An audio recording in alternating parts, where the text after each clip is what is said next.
family slash community, however you want to define, And I'm wondering if there's maybe like uh, is it possible to kind of create a new parallel in which, see like things that make his table stand are Israel, um, family, and history or memory established. I'm wondering, is there a way to make a construct, you know, other No, than the Trinity? I actually really like that framework. That actually is a very good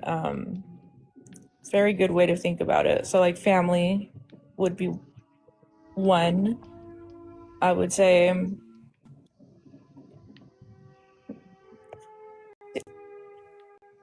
learning from history because Catholics were not, I guess.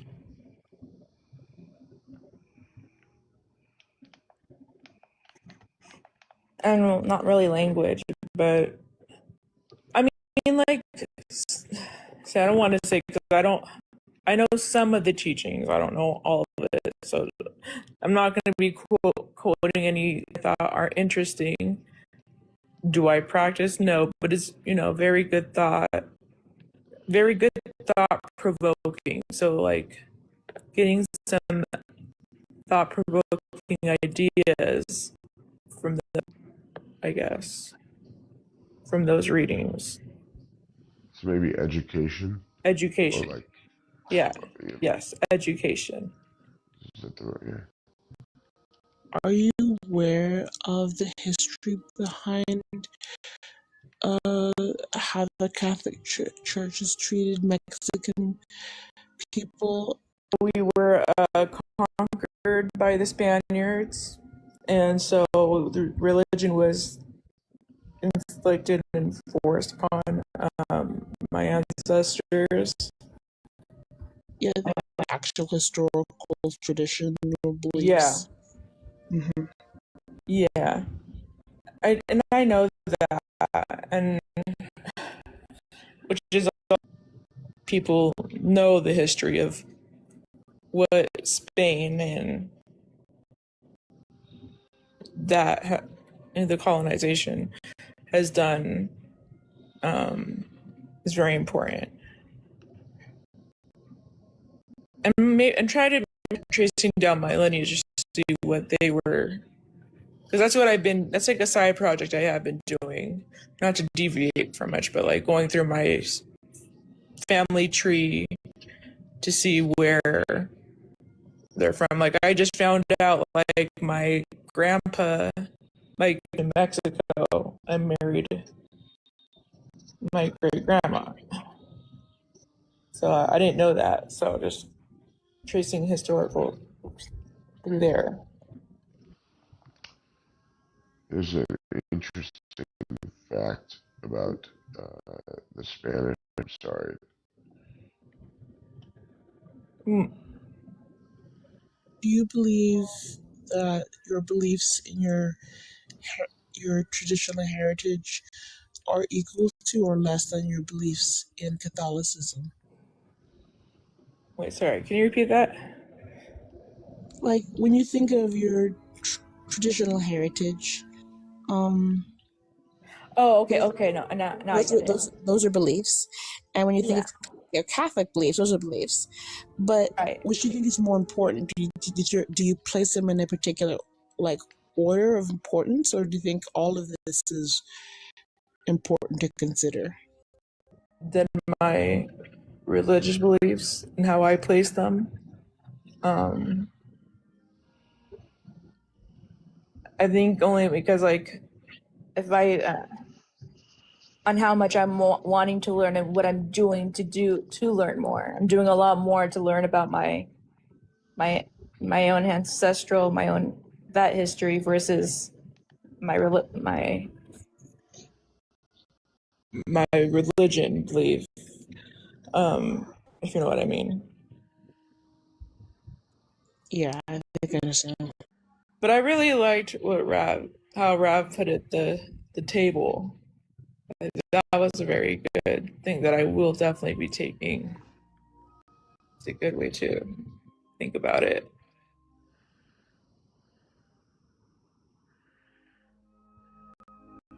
Maybe all the beliefs could be sat at a round table as your council.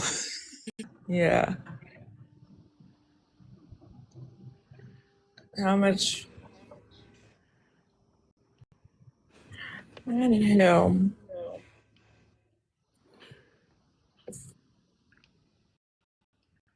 I think I asked you before, but I'm going to ask again.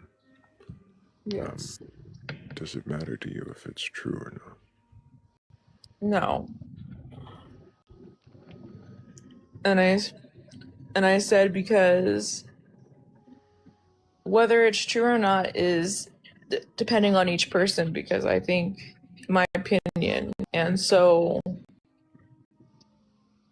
if you take, I mean, it's the weight of what we put into that word that gives it so much power. And I think people use God either as something to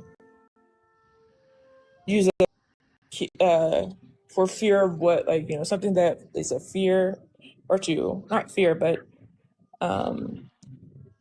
to calm their fear of what comes after, you know, death. So I think it's what people give into it. So if I found out God did not exist, there's no God, that would not really affect me,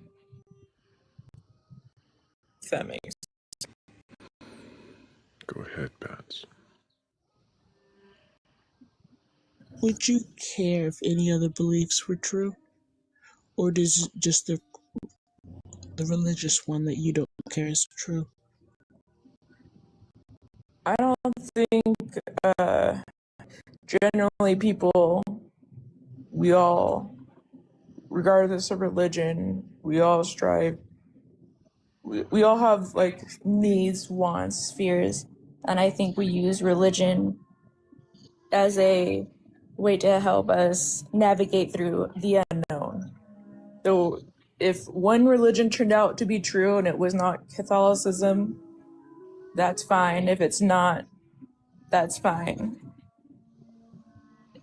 Yes, but with any other beliefs, like for say the one having to do with your heritage, you've taken time to research it, to find all these beautiful, interesting facts about your grandparents and different parts of your heritage, and you seek those out to be true because you want the truth. But with the religious belief, is there not the same level of seeking truth? I think when it comes to my heritage, it's just that I can find a bloodline. There's something that I can that is like historically was there versus something that's as abstract as God. Like I mean, there's no proof that there's no proof that I can, there's nothing that I can prove that God does or does not exist.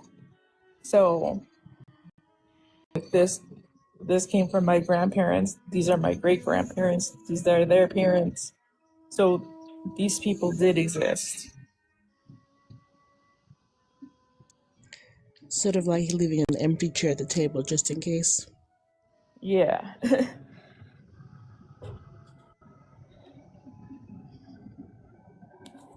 Yeah.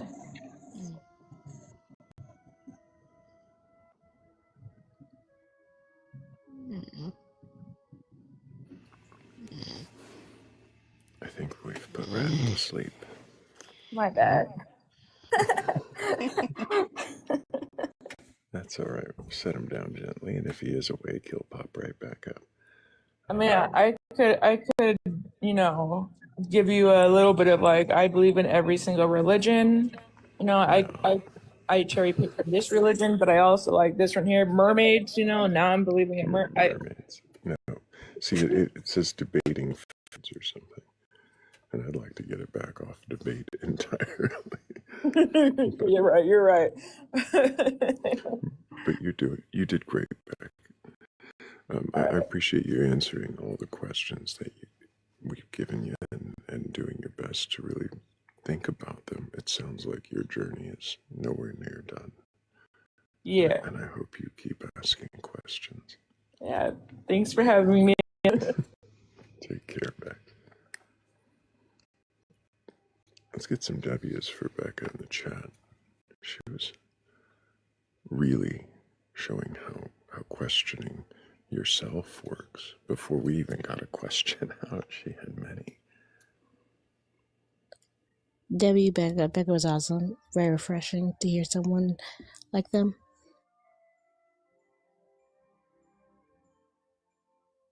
I think she's very courageous. Absolutely. We do have a new guest joining us, Chap Enigma. Can I get your age for TikTok TOS? Hello, I'm 30. And do you have a... Yeah, I believe in the Christian God. I believe in Jesus Christ. And I'm a typical Christian. Well, typical? I don't know about a typical Christian, actually. But, yeah.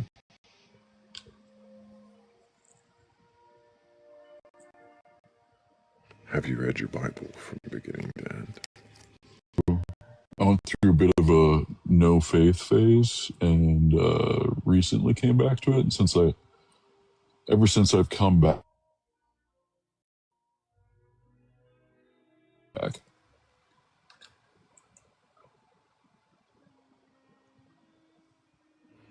You cut out. I said recently I have not read the Bible front to back. I see. Do you believe the stories that you do know from it to be true and literal? Not all of them. Like the story about the meant to be interpreted, or It was a fish. Was it a fish? Okay, yeah. Let's see. So that one might be open to some interpretation. Even stories like that, yeah. What about the 6-day creation? The days of creation. Yeah, I would give some leeway on that. Again, I'm not the authority, but like for me personally, I flip flop as a believer. I flip flop between thinking like, I mean, it's very rare do I find myself thinking like maybe it's literal, but sometimes. And then most of the time I'm jumping to thinking metaphor. They meant us to think about, the world in a certain way. Build kind of a framework for thinking. They meant, who's they? Well, people who were in touch with God, who wrote the scripture. Faith. I was compelled by the word that I heard, and enough to the point where I eventually believed. You were compelled by the word that you heard. Was Yes. it a specific scripture or just generally the story? It was a few things, but honest with you, the first thing that compelled me wasn't even canonical. It was Gospel of Thomas, and Which the one? reason being is it's the Gospel of Thomas. There's two of them, at least. There's two Gospels of Thomas. Mm-hmm. Are you talking about the Gospel of Thomas or the other? Whichever one Gospel of Thomas. Whichever one is the one that has it's just sayings of Jesus, and then it's like 109 sayings or something like that. Oh, yeah, probably not. I don't know what that's about. But...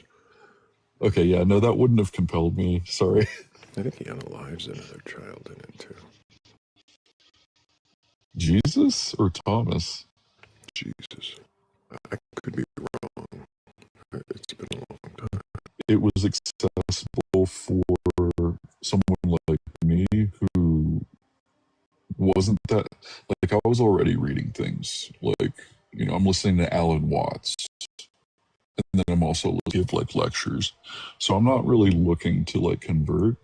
And so I stumble across Gospel of Thomas, and it's just like, it's literally like bullet points. It's not a bunch of narrative, it's not a bunch of stories. It's just like bullet points of quotes from Jesus, maybe a little bit of a setup narrative to give some context. And I don't know, like, not even looking for anything. I was just reading it, and over again, you go one to the next thing to the next thing, and then I think I got interested in hearing other people's interpretations, so I did some searching, and you just, you know, as investing time and energy into it, and actually getting something back I'm out of sorry, it, like just an intellect. the way it was just broken down for you and saying of Jesus, that's what made you pursue it again, or believe again. From a secular perspective, if it was because it was accessible, right? But as far as like why I'm a believer now, it's because it's not just because it was accessible, but because the words rang true. They were, it's very, very heavy language and very bold, and I respected it at first, and that was just Are you talking about just the Gospel of Thomas still? oh no. Right now I'm just talking about the Gospel of Thomas. So like from an atheist perspective, I was just like, oh, I respect it. It's bold. It's very serious language, and it's to have personal responsibility and not be superstitious. And I was like, well, shit, I'm already kind of on that path trying to do that. And so you dig more into the actual canon gospel, and you find yourself believing. It's happened to me, but I think it happens to people sometimes. So because the Gospel of Thomas was accessible, Mm-hmm. that led you to the canon gospel, and you found yourself believing. Yeah, I think that's accurate.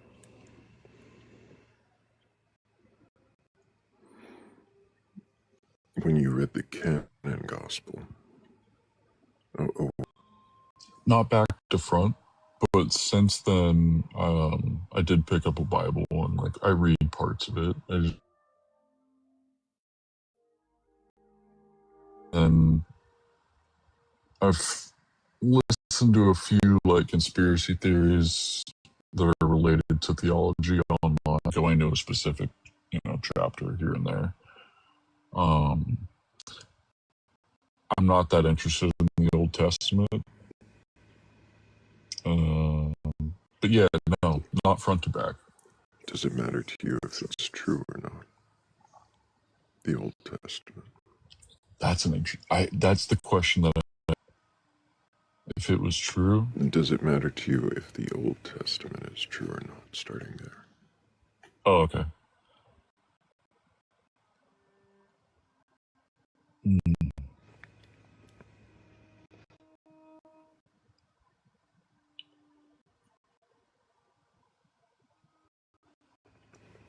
It matters if it's true. You would want to know that it's true, or If it weren't true, I feel like it would matter. Not that I would, not because I would want it any other way, like one way or another, but if it weren't true, that would be a Christian, like. can you tell me what that might mean for your beliefs if it weren't true?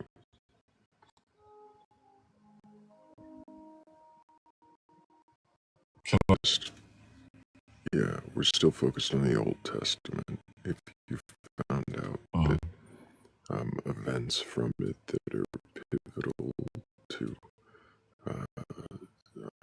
believing, if you found out that events in there weren't true, besides the Jonah and the fish. Oh, yeah. I mean, I don't know if there would be too much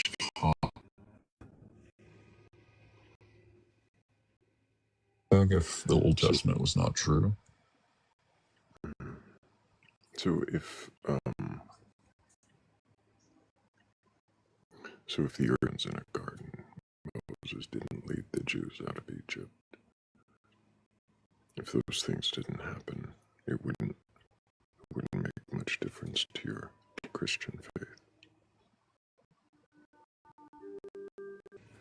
Would it matter that Jesus believed those things happened?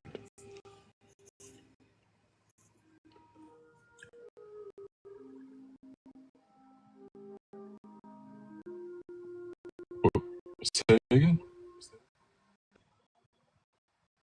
If he believed those things happened and they didn't happen, Son of God.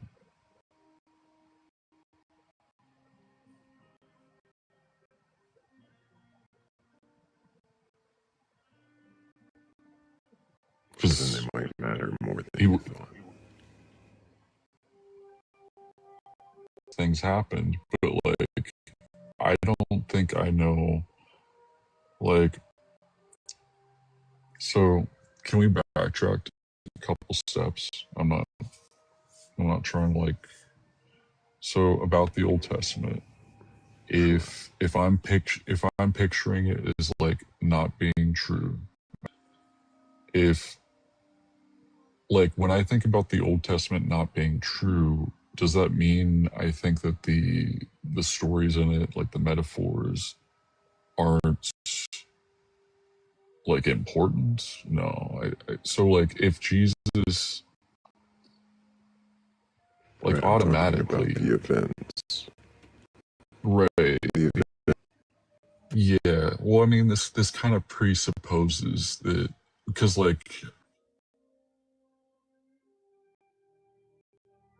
Jesus did believe they happened and they didn't, then that presupposes that Jesus is not divine, right? So it's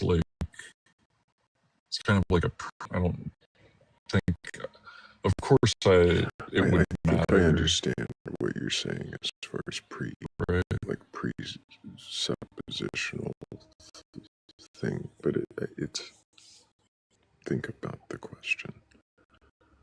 Yeah, I'm trying. I hear you doing it. I hear the wheels are turning. Yeah. I definitely steam coming out. So yeah, if Jesus was it's taken. If Jesus was came out and appeared to me or to a bunch of people and was like, "Hey, I believe the Old Testament happened," and God, or I don't know, some higher authority came out and said those events didn't happen. Right. I mean, that would be weird if Jesus and God both appeared in you, and the end result was that you and they disagreed. Yeah. And the end result is that you end up not believing in them. That sounds kind of contradictory on its face. You're right, yeah. I just can't think of it. Maybe a different scenario. Suppose Jesus references any events from the Old Testament that then not true events. Yeah, this is kind of where my brain first went when you said that. I was like, well, it's probably if Jesus talks about the Old Testament, and me personally, I look at the Old Testament, I'm like, the whole thing could be metaphorical, as if it's that stuff really happened. I even still, I'll still be like, well, he probably was trying to like talk in metaphor because like, and the reason for that is just because like he would literally tell people to their faces, like be like children, and like he wouldn't even elaborate for them, bring up the pot, spiritually speaking. So it wouldn't surprise me if he like talked about an event that didn't historically happen and make it sound like it historically happened. You know what I mean?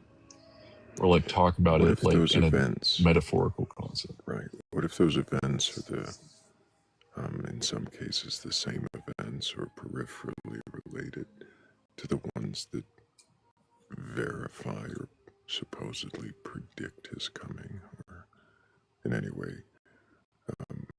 verify him as who he God from the Old Testament who created the earth and put Adam and Eve in a garden, and then you were to find that Adam and Eve weren't in a garden, or there was no 6-day creation, or something else to that effect. If any reference like that were to be borne out not to be true, wouldn't him just saying he is the son of the God that did that thing that's not true have some kind of negation on all of his claims? My answer, I don't think so, but can I qualify it? You sure can. So this is because I grew up in a Christian family that doesn't believe in literal Old Testament. So we've talked about these things. Like we've talked about, like Adam and Eve in the garden and the fruit of knowledge. And like God set that into motion, right? But the way we would talk about it as like non-literal, be like, God still set, like we would fully talk to ourselves and be like, God set this into motion in this kind of way, but we don't think that it was like, two people in 7 days. Like we don't think it had to be 7 days. Like why did we didn't see there does seem to be a spiritual reason for looking at that stuff through that kind of like 7 days and this day for this day for that, and the fruit of knowledge being kind of poetic as well. Like, we would talk about the fruit of knowledge being kind of more like the fruit of, not the fruit of actual knowledge of good and evil. So like that's what damns man in from a deep Christian perspective is so from not your perspective, just to clarify, you find parables within those to mean something that aren't really what is said. You add some other flavor of understanding to it. do that within the bounds of some kind of Christian authority, right? So I wouldn't necessarily. Why though? Well, because if I'm gonna read a book, like let's say Lord of the Rings, I'm gonna, at least while I'm reading it or studying it, I'm going to give them some benefit of the doubt. So I'm gonna pretend that dragons exist, right? Or I'm gonna pretend that wizards are benevolent and they're. You're talking about suspension of disbelief. Yeah. Completely terminate your disbelief for the Bible. No, I suspend my disbelief for the Bible, but with just like reading scripture and stuff. It was suspension. Now that you've read, it was just giving it a chance. You're saying when you read it, you suspended your disbelief. Now that you've read it, you have terminated your disbelief. You said belief, but I think you meant disbelief. Thank you. Yeah. That's what I meant. So you've a child. now that I've reread parts of it and listened and you know, audiobooks and that kind of thing. Which translation? English? KJV. I couldn't learn Aramaic and Greek, and then the other next closest translation was German, and I don't think I can do that. Clarify. You think the King James Version is the only English translation? No, I know there's like 30, but I was looking for the most accurate one, and it pointed me to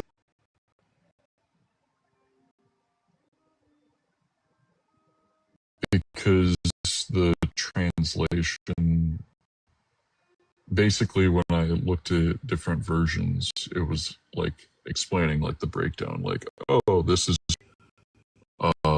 I was reading things like, oh, this Bible was translated to make it easier to read, and they changed a lot of words, you know, for context and ease of reading. So, I was like, to be clear, accurate, and true translation to the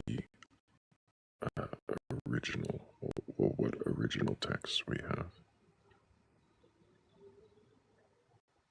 well, the original texts aren't in English, so I can't read them. That's what I'm saying. Do you think that the King James, any of the other, you said 30 translations? Oh, yeah, I'm no authority on it but like, to be honest, I would guess that the King James is at least more accurate than most of the ones that came after it. That would be my feeling. That's why I went for the King James. Because it's older. Yeah. Implies that it would be accurate. Well, nothing, but it gives you a better shot at getting an accurate translation. I'm not saying like, oh, this thing is saying that. I'm saying that's a good place to start from an academic perspective. Authenticity of the texts itself. Wouldn't you want a more scholarly person who's actually studied both languages to be the one translating, and not a Sorry, did King James do the translation personally? he arranged a council to do it, but he dictated what was actually going to be in the final print. He cut out. The person didn't write it. He arranged a council, but he dictated what was going to be in the final print and what he wanted the Bible to say. Gotcha. Well, I don't actually dislike kings, but I don't want to some demonologies or something. I didn't catch it. Yes, demonology, and then the way that he ruled, he was not a good monarch, good, kind, righteous, or anything of the like. Okay. Well, I was just looking for a good translation. You know, as far as somebody that was, yeah, go on. So in looking, do you think that there's any possibility that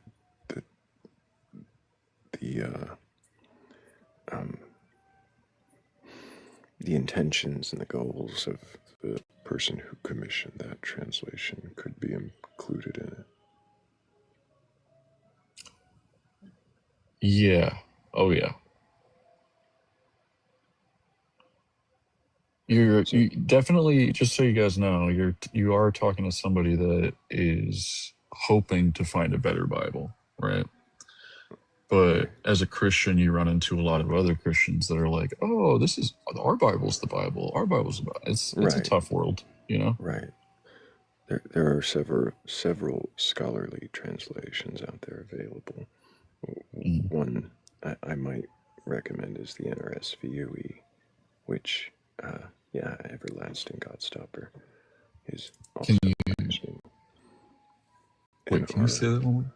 NRS, so New Revised Standard Version.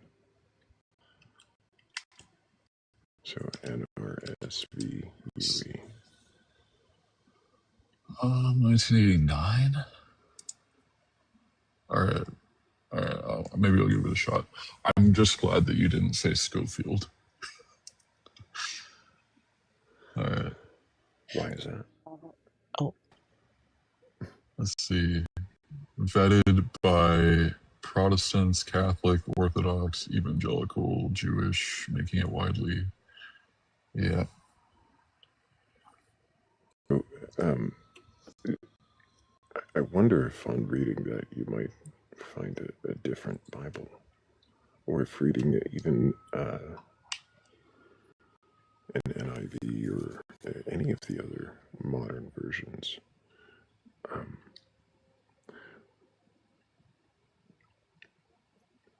Is there any chance that upon reading a different translation and finding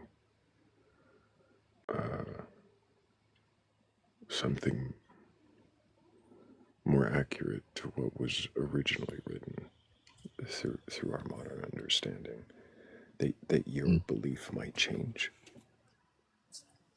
Just to shorten it, do you think there's any possibility that even a difference of translation might alter your belief? Probably not, to be honest. Why is that? It's because I think I found Christ without like a repeated ritualizing of it, going to church, putting in decades, So you know. without the repeated ritualizing, maybe that a change in translation wouldn't alter your understanding of it. I think I can land the plane there, so, or I'll land the plane a little bit. So, what I mean is, like, if me in a way, I'm honestly answering your question where, like, it wouldn't, I don't think it would affect my belief in, like, Jesus Christ and Jesus Christ's divinity. Because internally,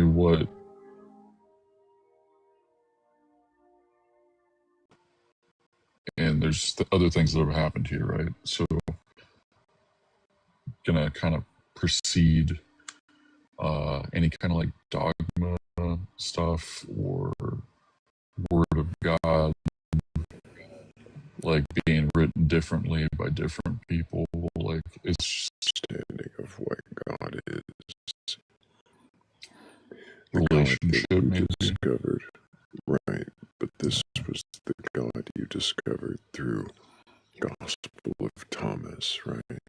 Part selections of the New Testament. Yeah, but also I did have experience from reading the actual full Bible. As a child. So, yeah, as a because yes, with the child's understanding, but I can read back on like those specific things and get an adult's understanding. And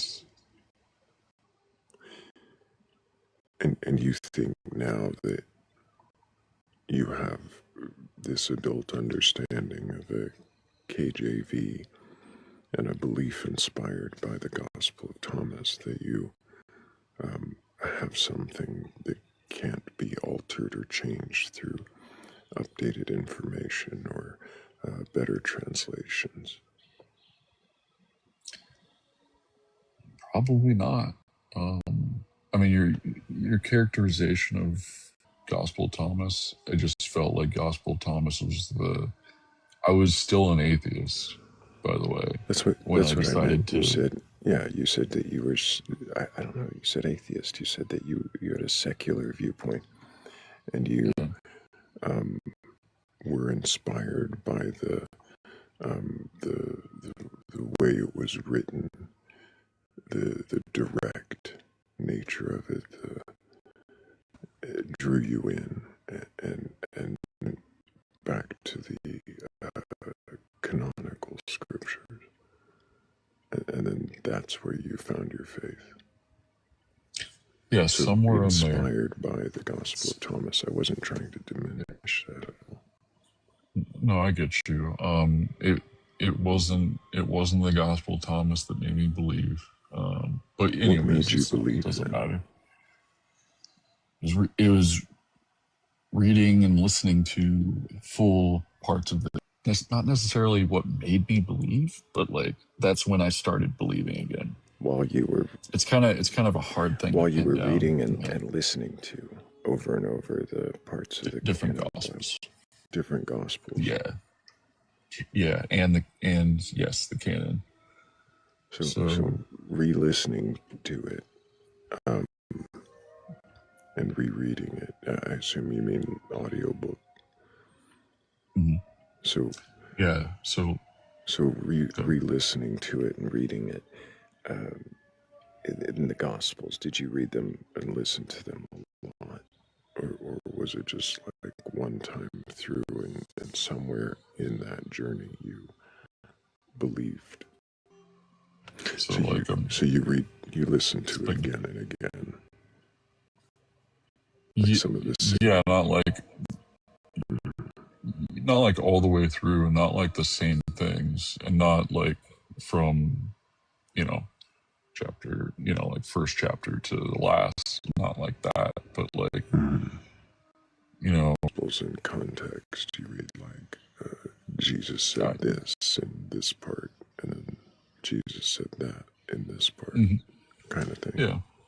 yeah, and then So a lot of times I'll listen to like, do you studies even? of Sorry, do you even know the stories of the Gospels in context, or is it just kind of like enough snippets that you've got sort of no a memento Chris Nolan style director's cut in your brain? no, I know them in context because again you're talking to a person that was raised Catholic, so I know the stories in context in order, generally, from The way you're presenting I think I do. Yeah, I think maybe because of the way I'm presenting it, yeah. But yeah, since the way I, like, since the way it was hammered into me as a kid, I don't really feel too compelled with reading like literally boom, boom, boom, boom, boom, boom, boom, boom, boom. My responsibility is just to, as a human being, just to look for truth, right?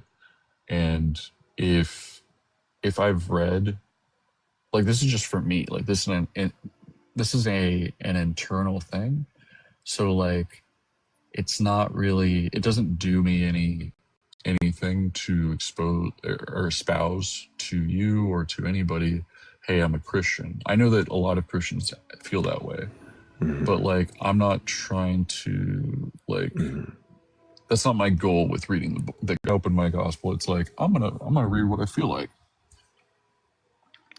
But you just like read passages, right? Just a piece, right? Yeah. Do you read it like full chapters, or just? I get you As don't read long full books, but no, sometimes I'll read a full book. Actually, that's usually what I prefer to do. So it's like Leviticus. I'll try to read the whole thing, before I go on to something else. But am I reading one thing, all 70 some odd books in order? No, I'm not doing that. So at what point in listening to and reading the books did you believe? Was it like immediately after starting this?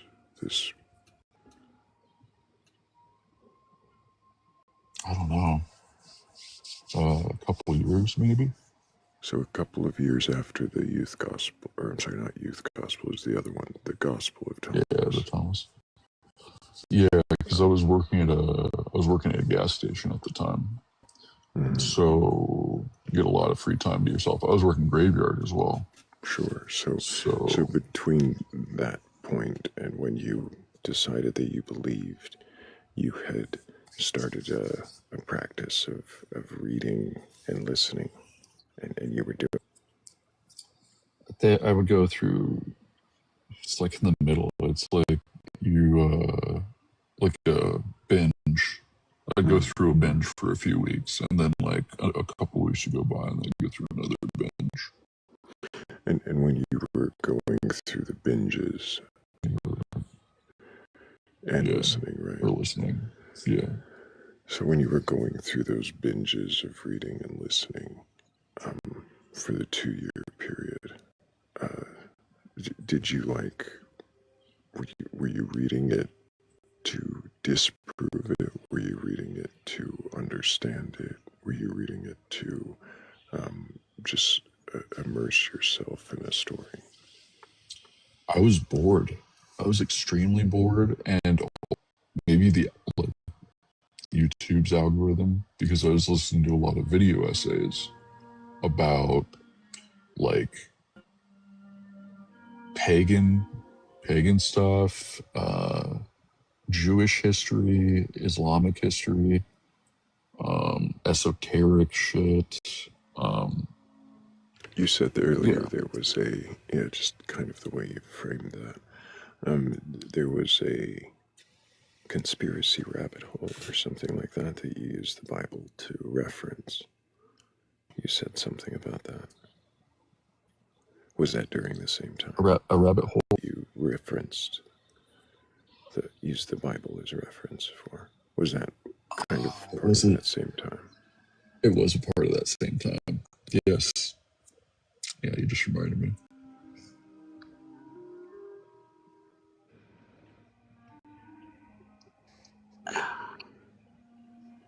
Go ahead, Bats. I have a question, but I'm trying not to make it sound insulting, and even just saying it's okay. I could probably now already guess. For a blow. I just wanted to ask how your use of the Bible and from someone say or Pokemon or my love for bats or like because it seems to be I'm trying to understand is it a social acceptability? Yeah. Is it because it's socially acceptable to cosplay and immerse yourself in this fantasy world, so it's easier to latch onto and become part of? I'll be. This is not. You guys might not like this answer, but I am somebody that is not shy from immersing myself into all kinds of shit publicly. My faith in Christianity definitely doesn't come from me being worried about being involved with anything else. Like games, hang out with nerds, hang out with furries, LGBT people. I really don't care what people think of me. So like me getting so immersed in Christianity, there certainly wasn't any need for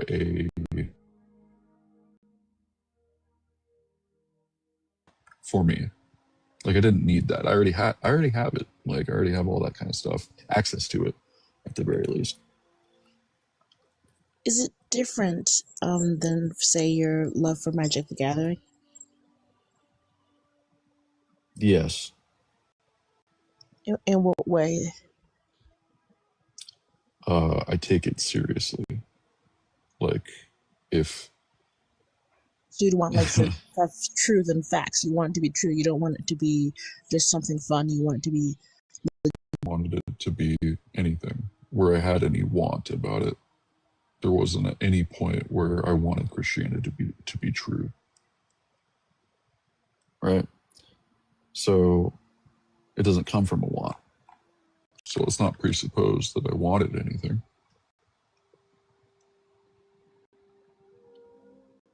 Would you say it's more of a relationship situation? I feel like I have a relationship with God, yeah.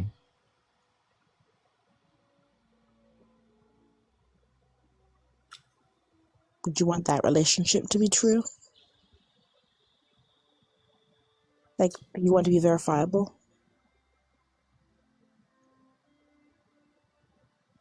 My instinct is to say no. Like, no, I wouldn't have the desire, like the strong I want about it. Like, I, I don't know if it's Christian mysticism or a little esoteric, but like kind of one of the things that makes it easy to be faithful in any religion is being okay. Like, I'm just kind of okay with what is. If God ended up not existing, like shit, I'm that kind of guy, right? So but what's funny is that being that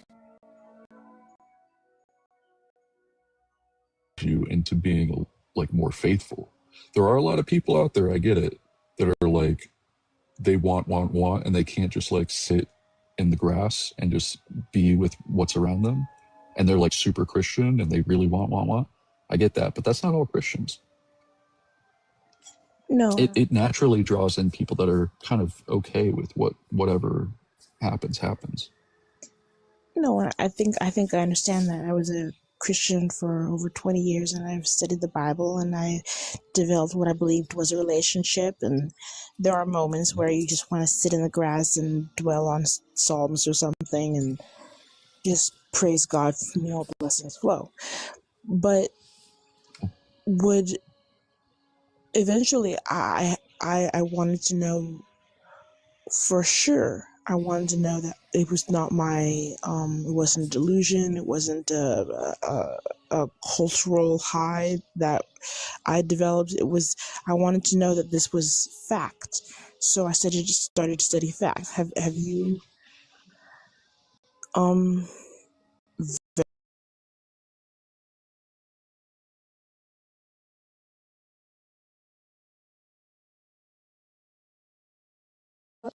Yeah, but I didn't want to like get too into that at first because I didn't want to use it as a crutch or like an authority thing. But yeah, I went through that around like 11 to 13, 14, where I was pretty disillusioned with especially the churchgoers going to my mass. People said they believed, but like it seemed pretty surface level on everybody's face. And I was like, okay, maybe I don't believe. And then I started like coming across people like Richard Dawkins and I'm sure a bunch of other names, but like I can't remember them. But yeah, I definitely like did my search, and it was for a while. You know, you come from a Catholic family and you're like, oh shit, look, found a lot of good arguments against Christianity. You I'm sorry, you cut out there for a second. I didn't mean to interrupt you. know? I said I found a lot of arguments against Christianity, and in fact, religions in general. They were solid arguments. So I ended up being a non-believer atheist for between like I don't know, like 15 years. So I feel like I did my due diligence, like enough that it changed my whole faith. You know, trying to find out like basically trying to find the proof against my faith, and then I found enough proof that convinced me otherwise. Proof. Yeah, proof. You know, like in the perspective of me at 13. Well, I mean, I say that with right, proof against at 13, proof for at what age? I don't know if I found proof for God. I mean, like proof. Okay, I thought you let's be meant that fair. you did I do find feel like proof enough for you. I do feel like I found proof enough for me personally, but What does that mean? like I've come, like, I feel like maybe metaphorically speaking, on several occasions, I feel that I've had some experiences where I've understood that there's maybe some kind of divine presence that You've isn't had some physical. experiences where you've come to understand a divine presence that isn't physical. Yeah, I'm trying to articulate it. It's not I understand. it's I not an say easy it thing. back to help you hear it if you need to fix it. I respect that. I actually mean I mean it like how I said it in that way. Like I feel that I've bumped into a few experiences where, like, yeah, I don't know how else to phrase that. I mean, we could really go the cliche way, and I feel like I've experienced God personally a few times. And for me to explain it with just psychology, or like, it doesn't seem to do it justice, you know? And also, like, if I were to have these experiences and, like, play it off as like, oh, it's just my psychology, it is interesting. Like, one of the things that interests me about scripture is it really, one of the messages is, don't be your own God, you know? And, some people, like myself, even in the past, have looked at that message and been like, well, shoot, obviously a religion would say that, because they don't want people falling out of the faith. They want to maintain their, their their religious tax. But Do you think not yeah, believing in God is supplanting God with yourself as God? no. But I think I think it leads to that. Like, if, Do you think eventually, I think if you don't believe in God do you and think you if you you credit too much. I understand. I apologize if it seems like I'm stepping on you. I've got like 20 questions and I got to pick one. Oh, let's Um, get through. well, no, I just mean each moment I start to ask a question, I'm trying to refine it to one of the several bouncing around my brain. So you the the whole fuck. I had it. See, there now 20 of them are trying to come to the front. I'm I so gave them sorry. room. Um,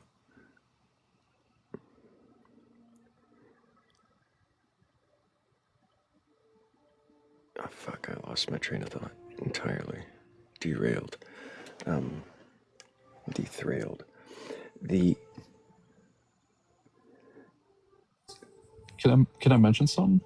You Or can. maybe it'll pop Maybe something. it'll jog my memory back to the question that was on the edge of my tongue.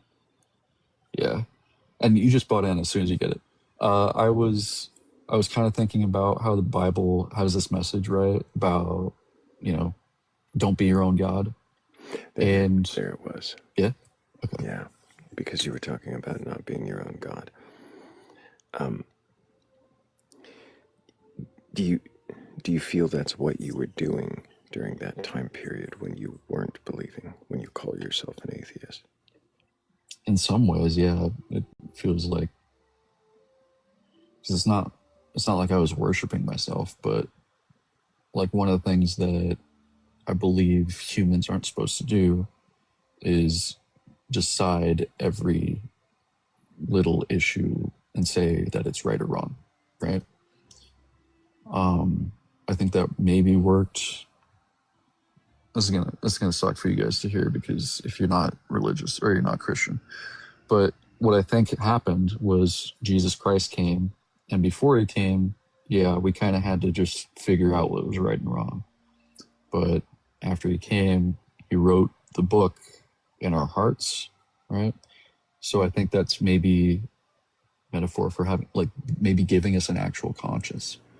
Like I look at that and I'm like, well, shit, maybe before that, people did kind of wrong, but I think that maybe they, You cut out right after you said maybe you know, before that.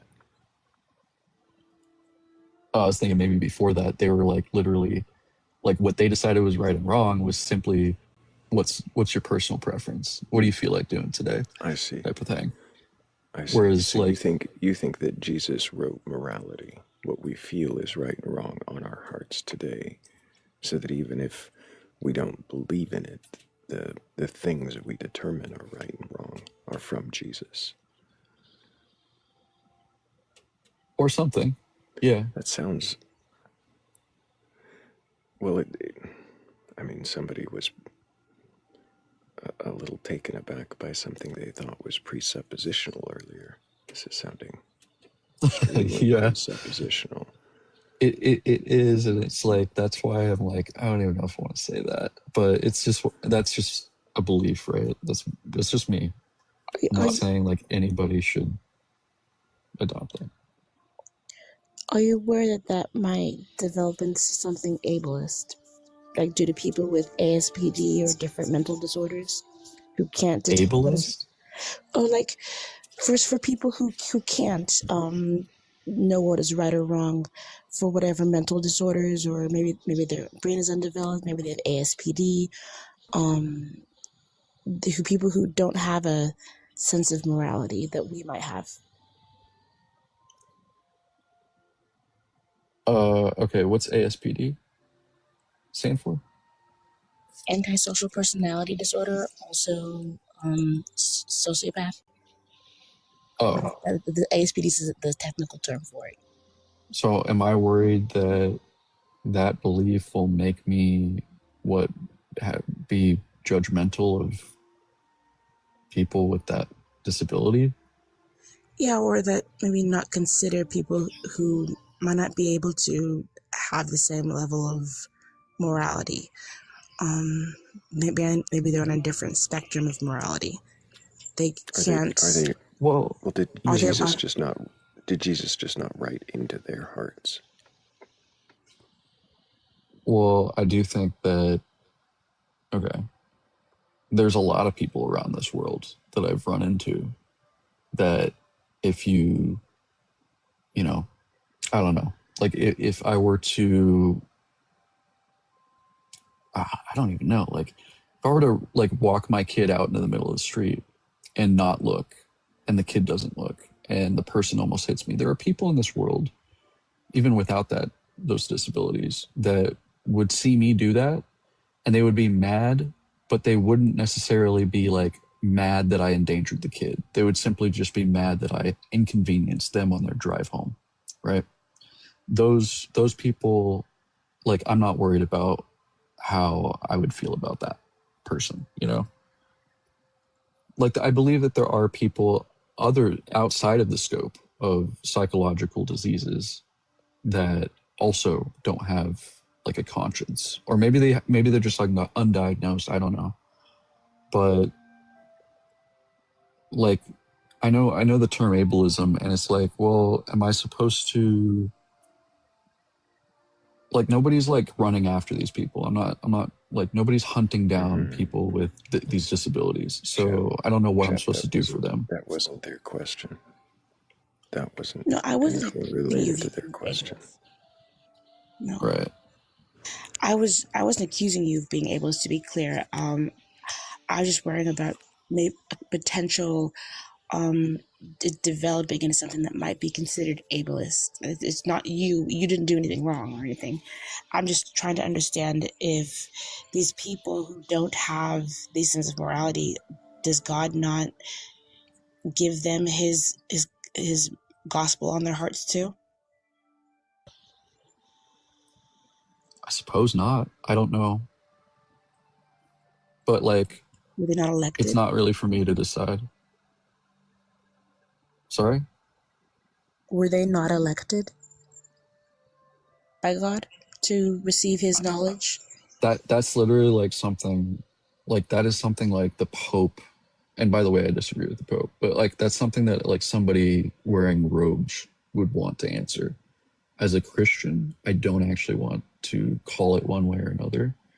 But I get the question, like, am I worried that it could lead me to have these prejudgments? I got honestly, like, you live a life of faith, you got to walk on this line. Like, just like as if I could ask you if I'm not, or ask if I could ask somebody that's maybe not faithful, right? Couldn't I go to them and be like, well, aren't you a little bit worried that this and this? And Christians do that a lot, by the way. They do that, which I hate. Oh, aren't you worried that you won't know right from wrong because you don't have a Bible to tell you? Like, that's kind of like the same thing.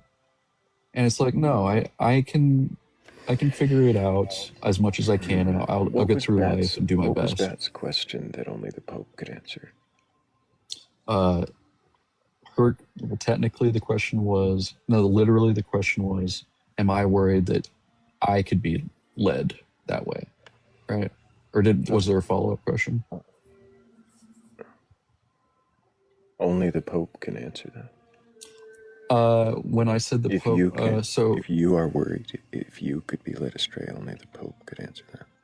no, yeah, she did ask a follow-up. I think the question was like, what was it?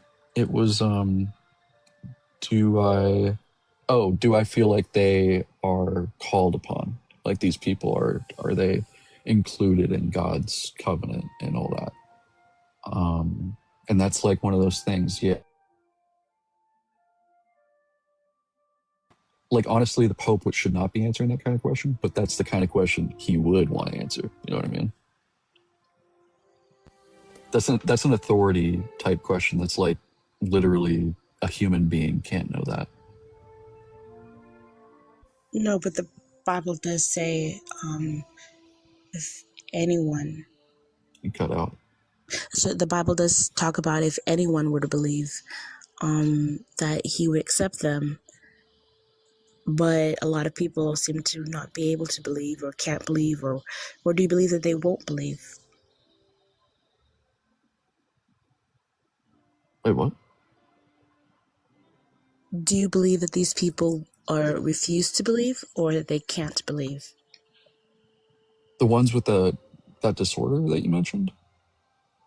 Or anybody who doesn't, like even me. Do you think like anyone who doesn't believe because they can't or because they won't?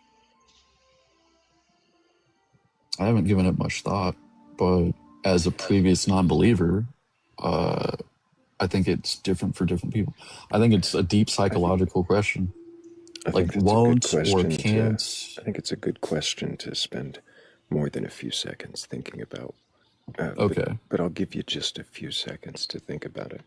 While I think 7 of 9, Susie Blue, Heather's Descent, Donna B, well, Bats, and Hannah, thank you all so much. I appreciate you all so much for helping with the goal. So, do you think it's a can't or a won't? Or is it something else? Trying to think if there's a better word.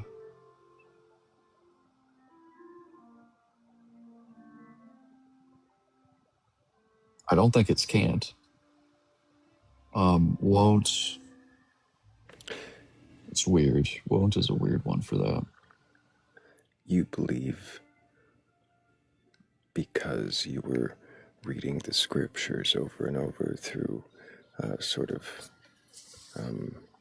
trying to remember the word, but fixating moments, right? Where you would fixate on the scripture for a little while and read it in different places, but mostly, I'm assuming, based on our conversation, New Testament, mostly Gospels, and a lot of audiobooks, videos of arguments and not even like arguments so much, essays about why it's this or what this means and how to interpret it. Sometimes I would listen to arguments too, like, debate talks, or like at some college or something or whatever. But yeah, like pretty much, but not just the Bible. But yeah, like I think I see where you're going. I'm not sure. I wonder if in immersing yourself over and over in this, you didn't condition or prime yourself, especially having grown up in the faith before, being given various interpretations, the confidence that you'd read it before as a child. I wonder if any of that feeds the propensity to believe that this, whatever experiences you've had, are best explained by this God, this Jesus, and your interpretation. Mhm. Yeah, well, I didn't find anything too compelling with Islam, nor did I find anything too compelling even with Judaism, Yeah, I which don't think you is heard me. apparently okay. Your instinct in that question was to go straight for other faiths. This is, I don't Well, like I've this talked one. about This one Christianity. doesn't work. Mm-hmm. Well, But you don't I'm believe trying in to Islam. illustrate. I'm just trying to illustrate that I did give other things thought, right? Mm-hmm. And you brought Why? up Why you other actually did this, faiths? where you brought up my history with my faith being maybe some perhaps some influence, which is Mm-hmm. a fair at least thing to look at if you're like psychoanalyzing me. It's a fair thing. What I'm adding to that, I'm helping I you, wouldn't is say by I'm giving you some. psychoanalyzing. Um, Okay, well, I'm but just giving you but some extra information that right, I saying have. that you looked in other faiths. Yeah, Um, which is relevant, I think. what other alternatives can you think of besides faith explanations? For my experiences, Mm-hmm. can I rephrase? I'm not sure. The to what other explanations could I find Rather to than explain maybe beyond physical experiences, or maybe the mental experiences from a secular perspective, like emotional what experiences. other, yeah, definitely emotion was involved. Mm-hmm. So what other explanation? Psychological was always my go-to. You Mm-hmm. know, listening to. I mean, I know Carl Jung was I think he believed in God, but like I was all about him, right? And even though I think he believed in God, he relied on pretty much the pure biology of the, like, Are you just trying to sure? get down to the human psyche. Are you Yeah, sure he because just relied on human biology and not his own everything I read from him, connections with fictions and fantasy and folklore, his own understandings of those? he may, yeah, well, I mean, he may have. But I mean, like, to even, like, at some point, though, when you break it down, like, any idea we come up with or any kind of way of explaining the world does come from at least a little bit of a pre-experienced knowledge.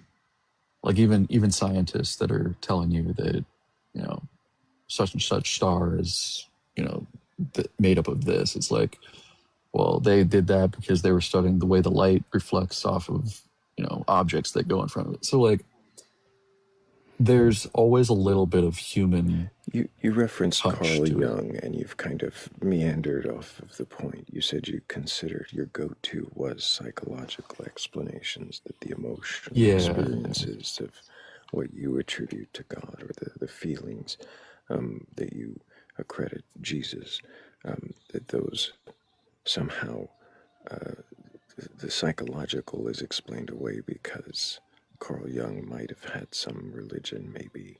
But I mean, does that really actually explain away the psychological explanations of you having emotional reactions triggering a part of your brain related to belief, while you're fixating on a belief of your childhood, maybe even nostalgically? And I'm not trying to uh, psychoanalyze you. I am just that's okay. throwing that out there to say, is that something that's so easily dismissed that that God No, must be the most obvious answer. No, and that's a fair question. So no, it wasn't easily dismissed, and I went through major cognitive dissonance, in this little period, and probably a lot of people do when they convert in and out of faith. But yeah, I was just saying, it would be like my go-to previously to explain the types of things that I had experienced. But there were aspects of it that, like, just, I have a limited understanding of psychology, but I feel like I understand more than I used to. Always do. And from what I think I know about psychology, I just feel like it doesn't capture the whole human experience of this God-human connection. Sure. I'm not going to tell you that it does. I don't know. But Sure. what I'm hearing is that you kind of give yourself two options, a sort of black and white scenario. It must be this or this. It's either God or something spiritual, supernatural, most likely Jesus, or psychology. And it sounds to me throughout this interview as though you kind of have a vague, sort of surface level, enough to be dangerous, kind of, as they say, understanding of each of them. Of Because religion because my understanding psychology that could explain your experience. You're saying because of my supposed vague knowledge of my religion and psychology that And again, it's dangerous to me? No. It was the turn of phrase I was using. Enough to be dangerous is something people say sometimes. I know enough to be dangerous or something. Gotcha. I just mean that you have a surface level understanding without trying to be insulting about that. I don't mean that you don't. Mm-hmm. I don't think I do, but maybe I'm coming off as that. You read your scriptures entirely as a child. You've studied some since then, in pieces. But quantity does not come before quality, right? You used the King James version because you thought it was the most accurate, or at least was like. There's a lot of surface level things that are very questionable about your. And it's not to be insulting. Again, no, I get it. There's deeper that you could have gone and you didn't, because as you said, that the translations wouldn't matter. They wouldn't make a difference to how you believe in Jesus.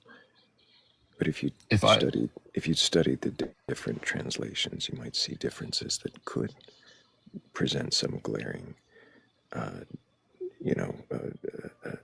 difference between what you believe and what the scriptures say. Well, as far as like how I see Jesus, yes, they could change how I see Jesus. Whether or not they could change whether I think he was divine or not, probably not. I doubt it. But maybe they could like stretch my belief. Well, see, and that's a more open answer than I got earlier from the same kind of presentation. And you can see now why it seems like you have sort of a closed perspective on a narrow understanding of Christianity. But I didn't mean that to be insulting. Again, a lot. Your first words up were typical Christian, right? And I didn't log that and try to hold that against you, but not to be insulting. A lot of typical Christians aren't super familiar with the full doctrines, the origins of the stories, what may or may not be myths in the Old Testament, like there's a whole Yeah, lot of it's the things world we I came didn't. from. Right. There's a whole lot of things we didn't quiz you on. So you may know more than I'm giving you credit for. But my point is, if you dove deeper into religion and if you dove deeper into the psychology of it, do you think that not finding an answer in one would automatically mean it's the other?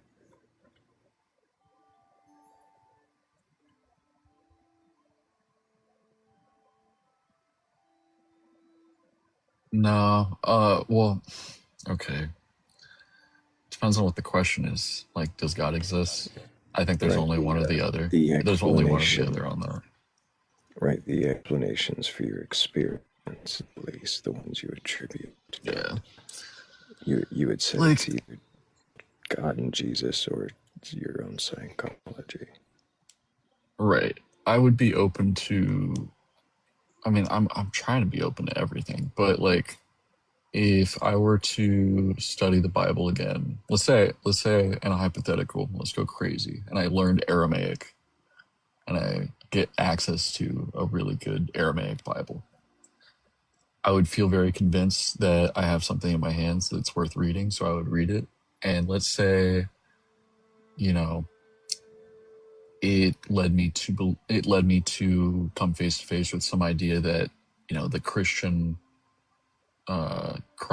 Christian God is completely like metaphorical, or maybe partially metaphorical. Like none of the commandments are real; they're hypotheticals or whatever.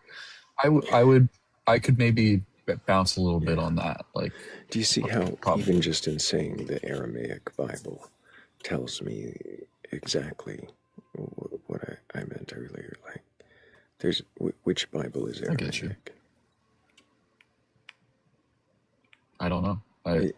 You I'm know just how talking about much it, finding something that's like right? raw, and old. I want Do you more know how old much of things in my the life. Bible would So have been that's gonna lead Aramaic? me probably like between 25 and 40%. I know it. I know Greek was in a lot of it. Probably far less. Okay, gotcha. I would look into those things to see Sure. the origins of this faith and where it came from. Look into Jewish interpretations also, right? Isn't that where these scriptures come from?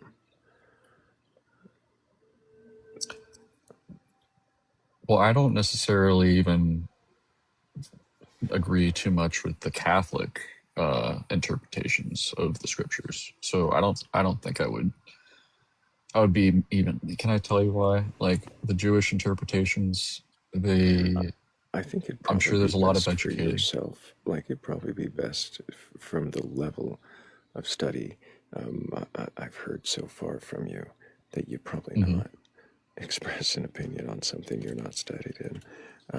But I do I'm a want little. I'm a little studied on this actually. I know it sounds like I'm not.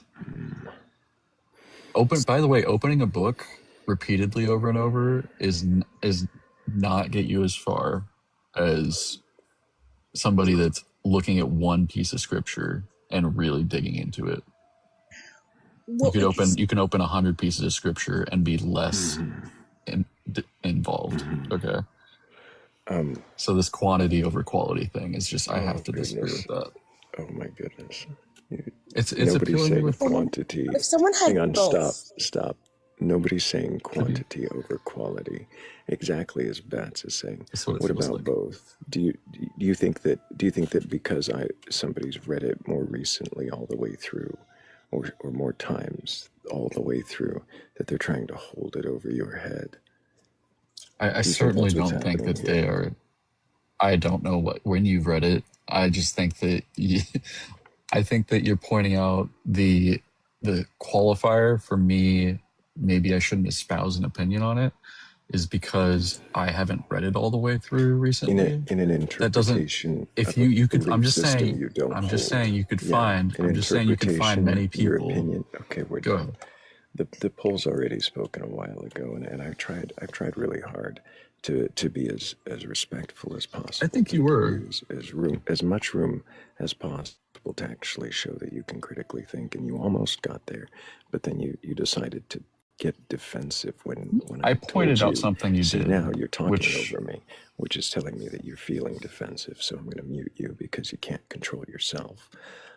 The moment I pulled you back from the brink of potentially saying something that could sound anti-Semitic, and I didn't want to even go there, you decided to throw a hissy fit and temper tantrum that I think is cost you your spot on the panel.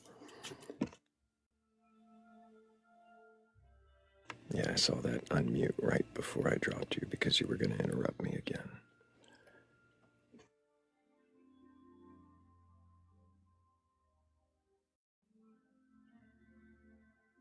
I know you think it was going to be fun, Mateo, but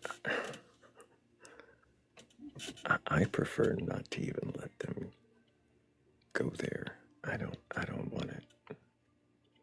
Probably just you're right. It's an extremely dangerous road that person is traveling, and I really hope that they would take more time to read what it is they believe, because they obviously haven't, despite the things that they have. Yes, I've read it a lot, but I also had what I believed to be experiences in a relationship, and I had my fruits of the spirit and all that. But to not go to the source is very dangerous. Well, and I don't know. There's just a certain defensiveness when I said surface level enough to be dangerous, and from that moment on, that was his fixation, that I had somehow insulted his intelligence or his studiousness in a single passage or a single feeling. And so trying to push us back towards the direction of the conversation was nauseating. Yeah, because now I'm we wanting finally get there. We finally get there. The defensiveness at the end, and that need to overtalk. I'd already put the poll results off for like 10 minutes. And now he's just being rude in the comments.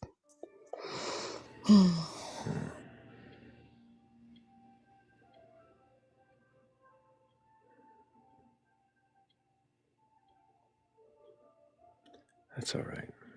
If anybody else does have a belief in a God or gods, higher power, or anything like that, go ahead and request on up. What's your question, Bats? My question? You said you had a question for me. Oh, yes. I did have a question, but I've since forgotten it. I need a moment to regain what it was I was going to ask you. No problem. You sound like there's a pillow waiting for you somewhere, Saints. I'm on that pillow.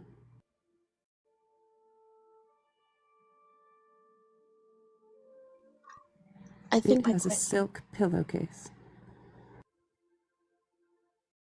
Well, that sounds comfortable.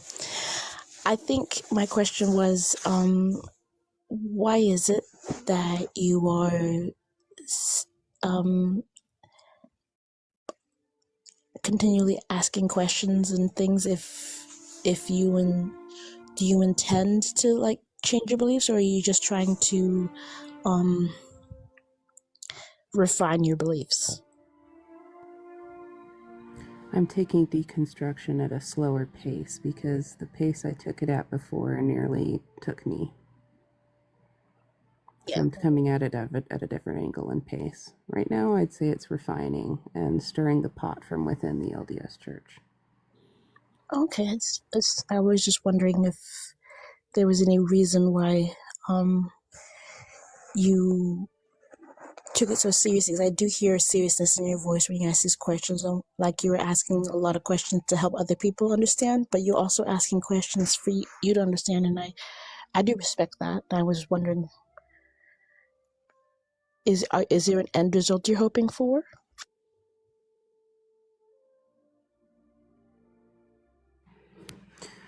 A specific one, no. Just one that's different from where I'm at now. Because where I'm at is not good and right. For me or for others.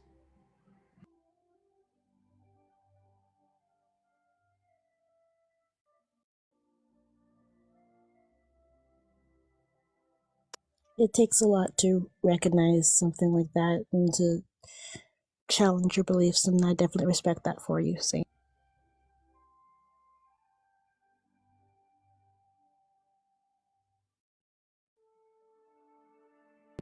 I appreciate that. And I appreciate the example you said of the difficulty you go through when you do totally deconstruct and you tell your family and the hardship you face because of it.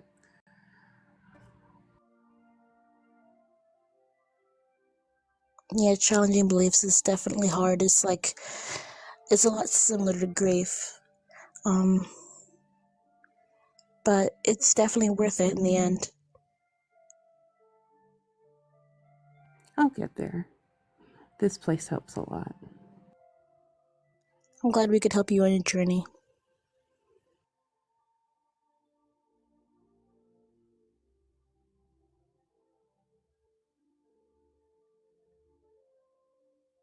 But if anyone else is on a journey of faith and questioning, we have spots up here for you.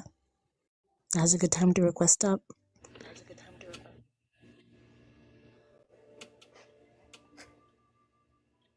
Well, good job. That's way to manifest someone.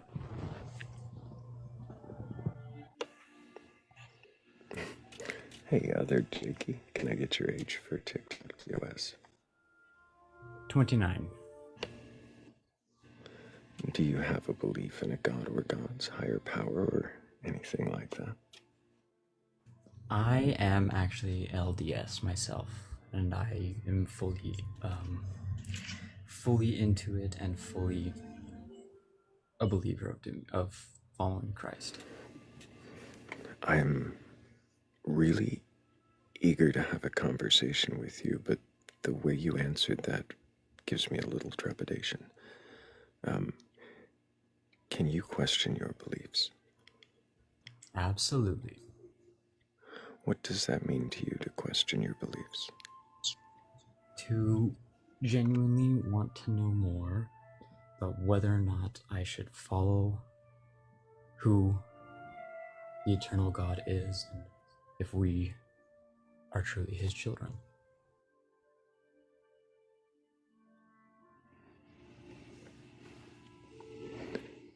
Do you question if he even exists?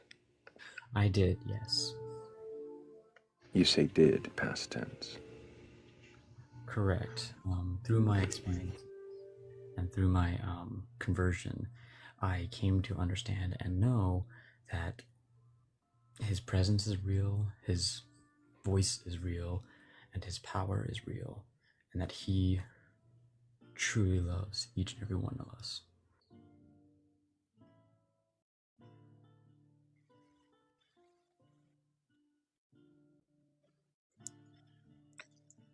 Well, Thrayle, before I fall asleep in your life, I probably should be dropped down now that I've manifested a true believer. I'm very tired. Okay, Bats. Sleep well. Appreciate you. Appreciate you.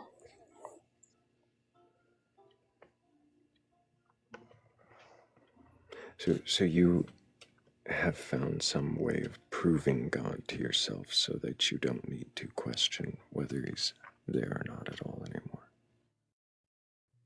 Correct. And it is not a way of being able to prove to others, but a way to inspire others to continue to search and continue to ask and to continue to... Sorry, I'm feeling like you're not quite. Other Jakey, I'm going to do you a big favor. Don't preach here. Don't try to be a missionary. And try to ditch the LDS lingo and jargon. You're going to do yourself a big favor on this panel if you do. Love another saint. I'm just saying, I'm just that my truth I've been told.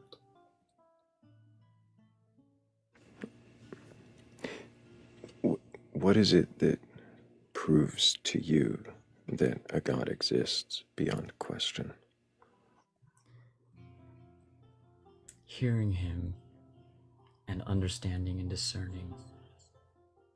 When you say hearing him, you hear a voice, an audible voice. I heard it when I asked for it desperately. You heard an audible voice. Yes. What did it sound like?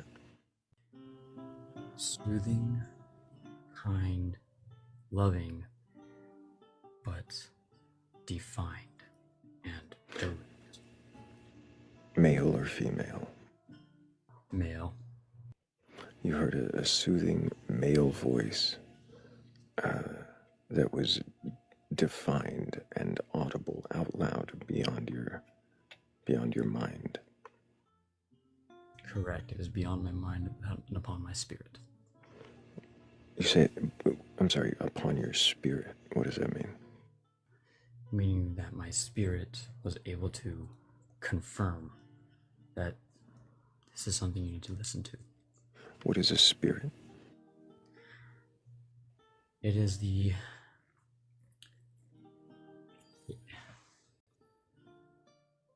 I've actually been asked that question myself personally, actually. For me, what I've come to know the spirit as is true knowledge.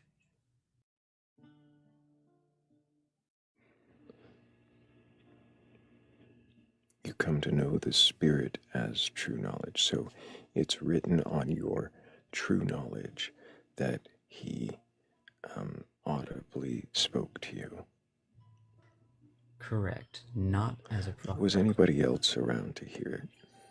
My father was. And your father heard the voice as well? Yes. I turned How over. old were you?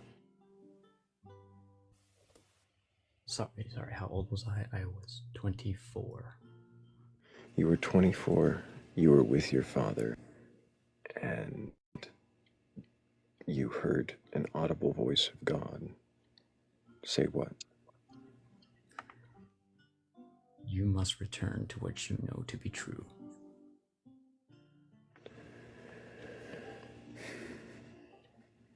You heard the audible voice of God say you must return to what you know to be true.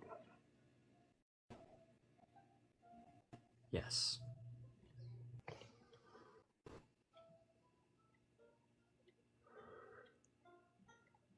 And you were in your 20s. Were you in a like a prayer situation? Were you at the dinner table? Yes. Were you watching TV? Oh no, I was in a prayer situation of desperation to save my life because nothing else worked. Was your father praying with you, or was he just in the room? He was in the room, but he too was saying a prayer as well. Really quick, I've got to make sure and thank Shell, also Donaby and Mateo for helping with that last goal. Thank you guys so much. So your father's in the room, you're praying because you're desperately in a situation. Is he desperately in a situation too? Is he just kind of praying along with you? He was watching what happened to me and prayed that I would be helped.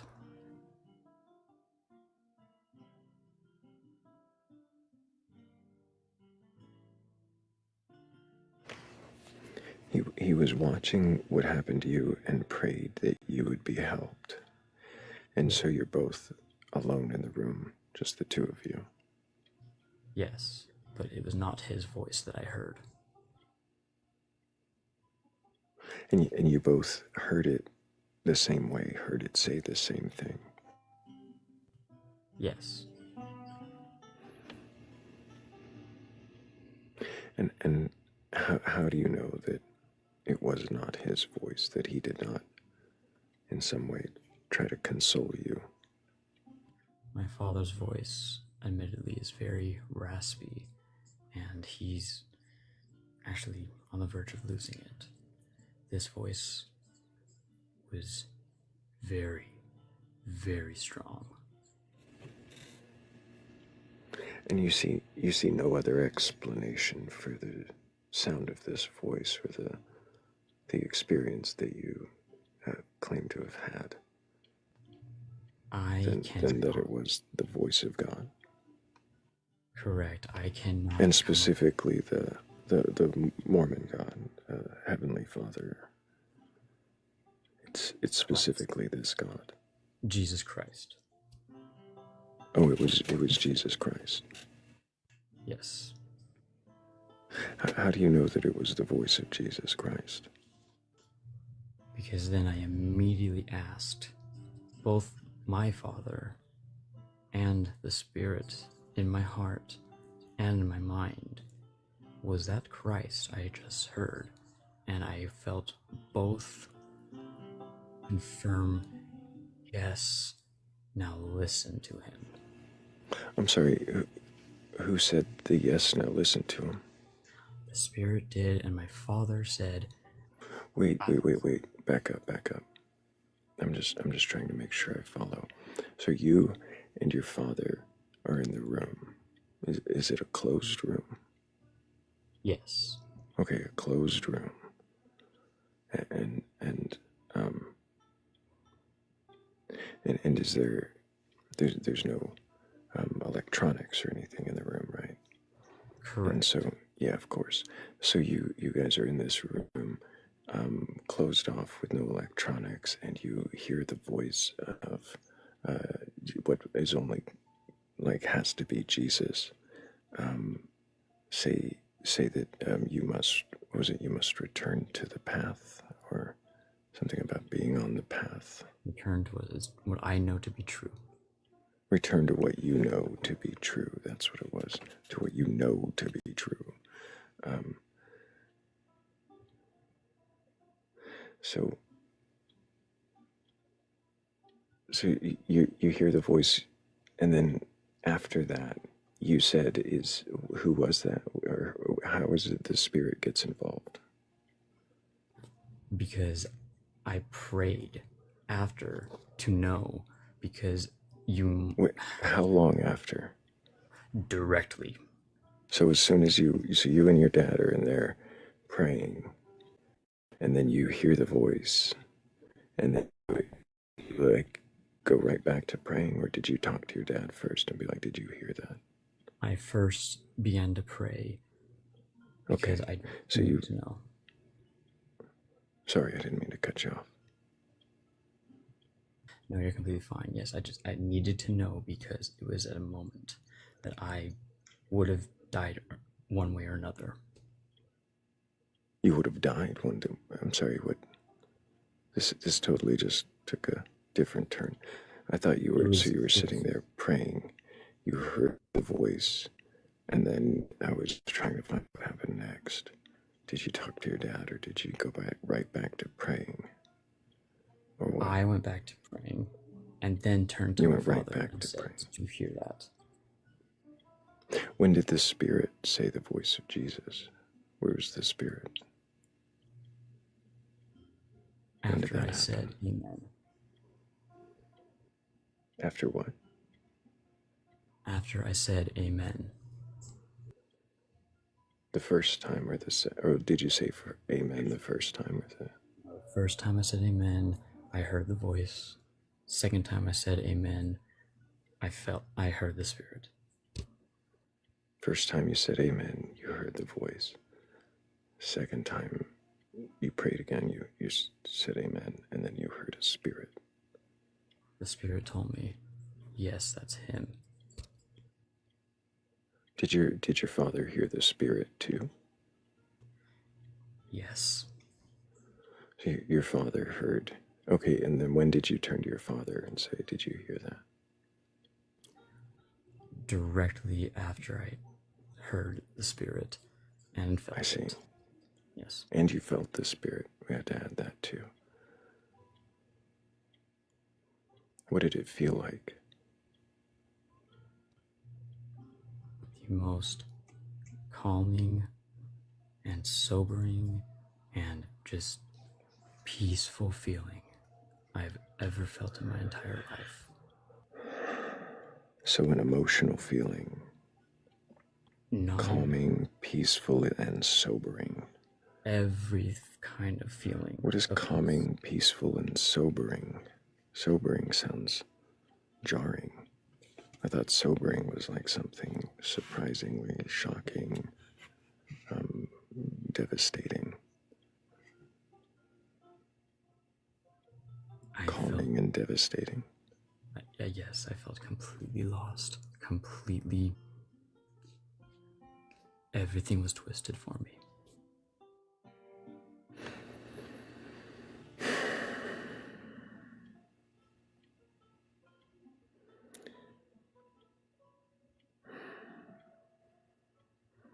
What was happening right before this experience?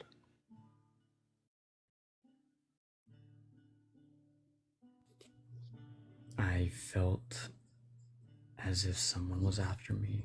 Paranoia struck in, anxiety struck in, and I wanted to take my own life.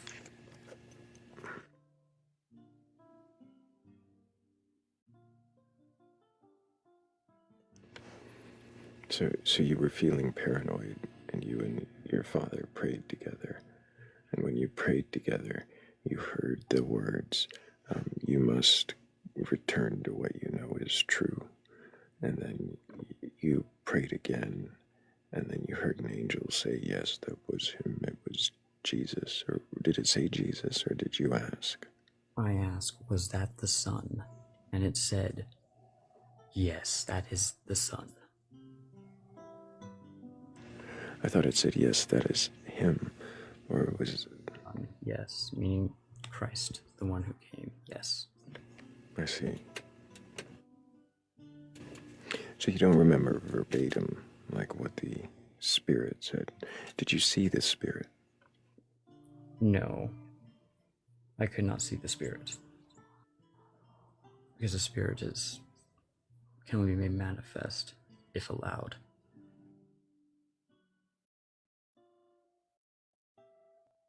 I'm sorry, say that again. From what I remember, you cannot see the spirit unless it is permitted. And it wasn't permitted. My Jesus. eyes were closed. Jesus. Oh, your eyes were closed. Oh, so you didn't look to see if there was a spirit. My fear wouldn't let me. Your fear. You felt fear. Fear of absolute death coming for me. Why did you feel fear if it was... I'm so confused. You expressed feeling peace, comfort, and now you're saying your fear. I had fear before the prayer. Okay, so, but this was during when you heard the spirit, after you said amen. After that, all the fear subsided. Everything subsided, except for... So when you felt the spirit, like during the spirit. Yes, I felt it fully fill my soul and spirit. Yes.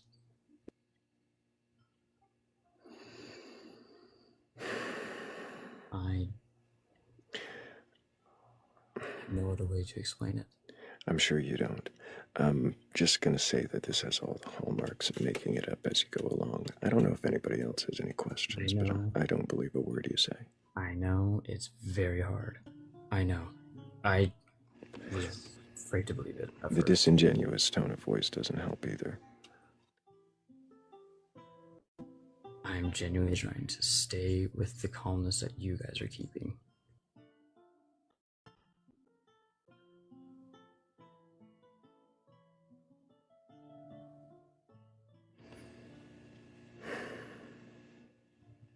made a promise after that experience to be as Have honest you as read your possible. Book of Mormon? I have read all of the books, yes. You've read all the books. Do you believe Bible. they are all true and literal? Yes, I believe the Bible to be true, the Book of Mormon, and the Doctrine and Covenants, and the Pearl of Great Price. Do you have your Book of Mormon handy? I do. I'm really curious. There's a passage that I've heard might be changed. Can you open to 2nd Nephi for me?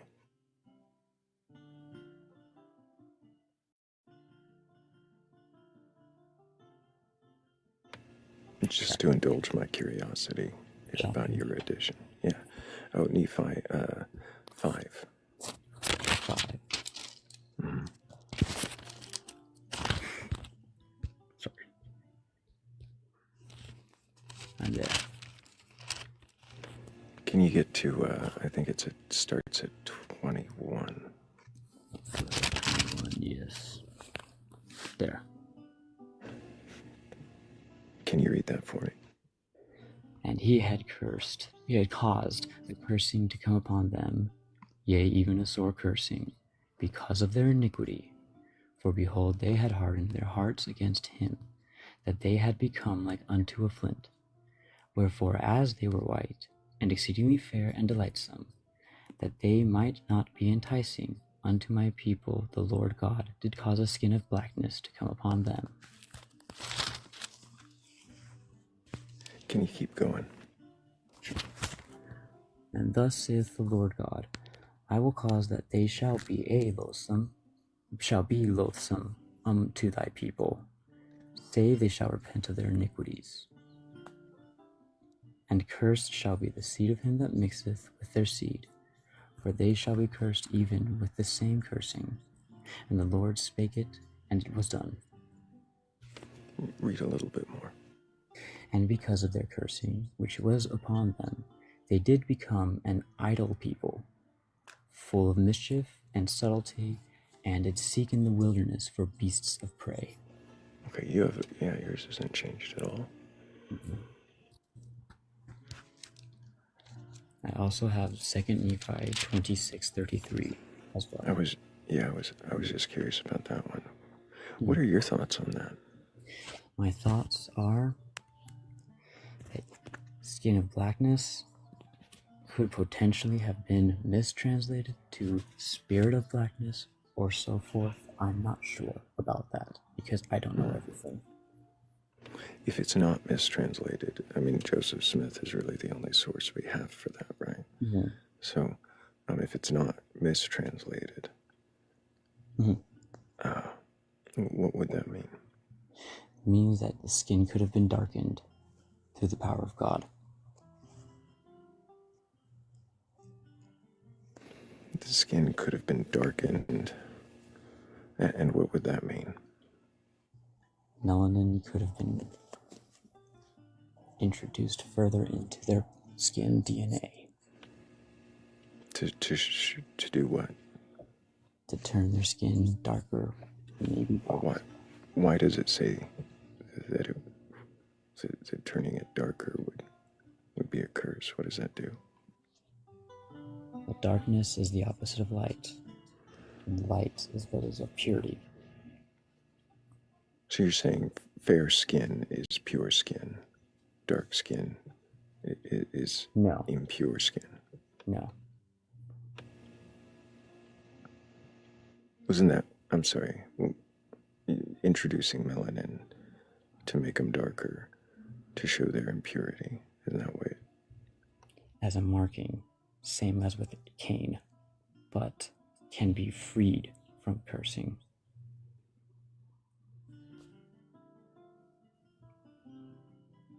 Even the spirit can do wondrous things like that. Even the spirit can do wondrous things like, excuse me, it can do wondrous things like introduce melanin. Like making things pure through the spirit of sanctification. Like making things pure. I'm sorry, we were talking about the curse. What are you talking about? Are you No, not following the conversation? I am. So what are you talking about? Meaning that from What? this curse, there's Right. still redemption. I'm sorry. No. I'm not asking about redemption. I was asking, like, redemption. What is that? Removing the melanin? No. What are you talking about? Making I was it asking how. Let's back up to the question I was actually asking and see if you can answer that instead of running into whatever you're talking about. The question I was actually asking was how does adding melanin make someone cursed? What is that actually doing to curse them? mark them. Mark them. For what does the scripture say there about the marking? What is the reason? Because of iniquity. Not the I'm sorry, not the reason for the punishment. The reason that the punishment would be a curse, so that they may be loathsome unto my people. To What does that separate mean? themselves. What does that mean, though? They did not. They did not want to. I'm sorry. follow. What does loathsome mean? Hateful, despising. Hateful. Meaning When that someone is loathsome, they are hateful. Is that what you're saying? from what I've read as a definition, yes. Could it not mean kind of the opposite? That when someone is loathsome, that they are hateable? Hateable. Like they give reason to be hated, so that they may be loathsome unto my people. Hateful unto my people. Unto thy Not people. So turning their skin black made them hateful. Made them. What is that? Does it even say that? It says that they shall be loathsome unto thy people, meaning they shall be hateful to thy people. Can you do me just a quick favor? And you can even tab out of the app to do it if you need to on the same device. Go to Google and type in the word loathsome and then the word definition, and just come back and tell me what you find. We can take a quick intermission from the conversation while you do that, because this is a great time to thank everybody for tapping the screen. We're up to 77,000 likes. That's really awesome. I really appreciate all of you for all of your participation and engagement. Everybody really respecting each other in the comments, and everybody who's been up on panel asking great questions. Thank you all, and to the mods. I see you, and I thank you.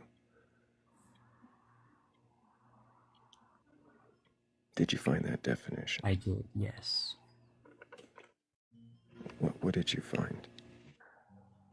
Immediate definition from dictionary. Loathsome. Causing hatred or disgust. Repulsive. Right, repulsive, causing hatred. So not hateful, but causing of hate, right? Slight difference.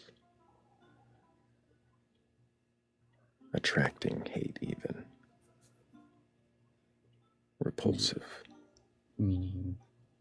So repulsive is pretty concise too, isn't it? Mm-hmm. So that they may be repulsive unto my people. Would that be a better translation of what Joseph Smith meant? I see what it says. It says to be caused hatred or disgust towards thy people, not from thy people.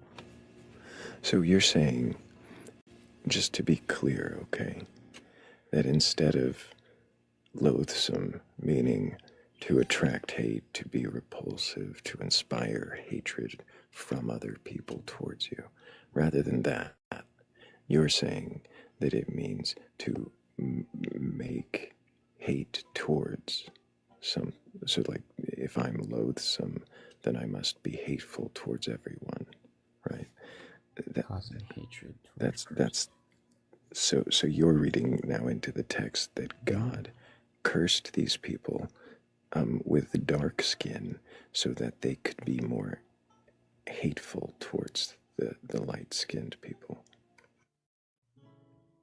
That's how I understand it, and that's how it's been translated to me.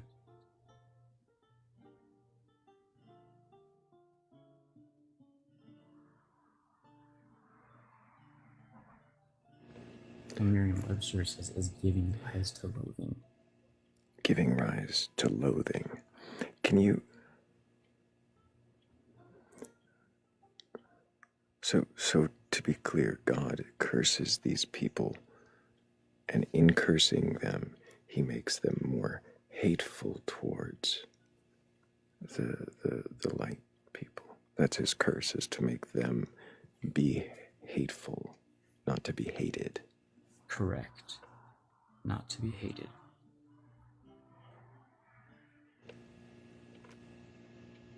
I'm with Susie Blue.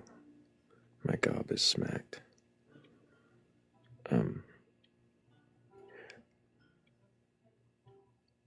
So this is such a sandwich.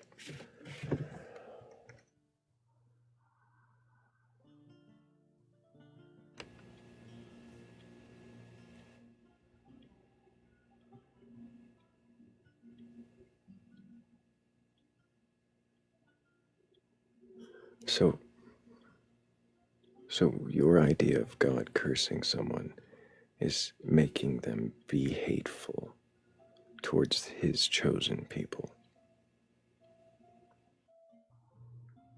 It is written that we will be hated for Christ's sake.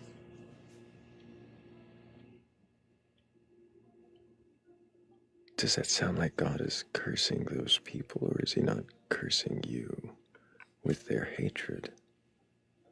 What is that? I felt the hatred from plenty.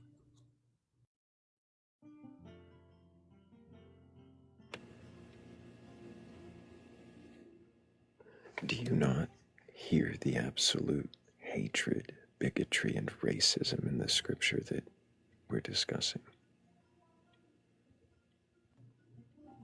No, because symbolism is silly. All right. So between the lies and the absolute ghast of my flabber, I can't even question this person anymore. It's absolutely nauseating. The brainwashing is so thick. The detergent is getting to my sensibilities. Does anybody actually have questions for this guest? Because I don't think they can question their beliefs, and I'm just disgusted. I don't hate you, by the way. This isn't the hate. The hate other. Just to be clear, the hate that you may think that you're hearing from me right now, it's not hate. It's absolutely just pity is what it is.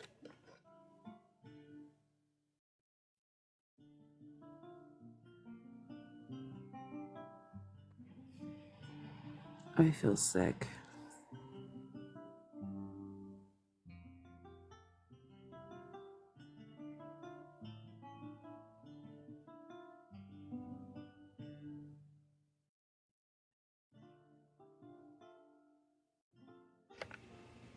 That was gross.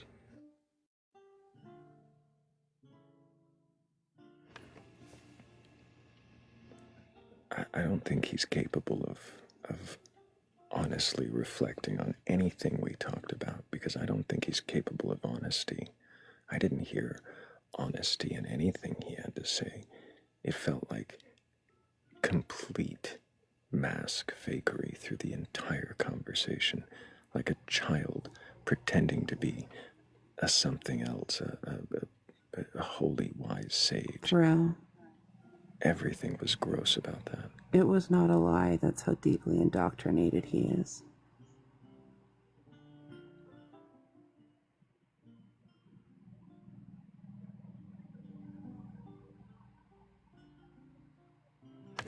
I just don't like my response. I don't like reacting that way, but it was... I hit a wall.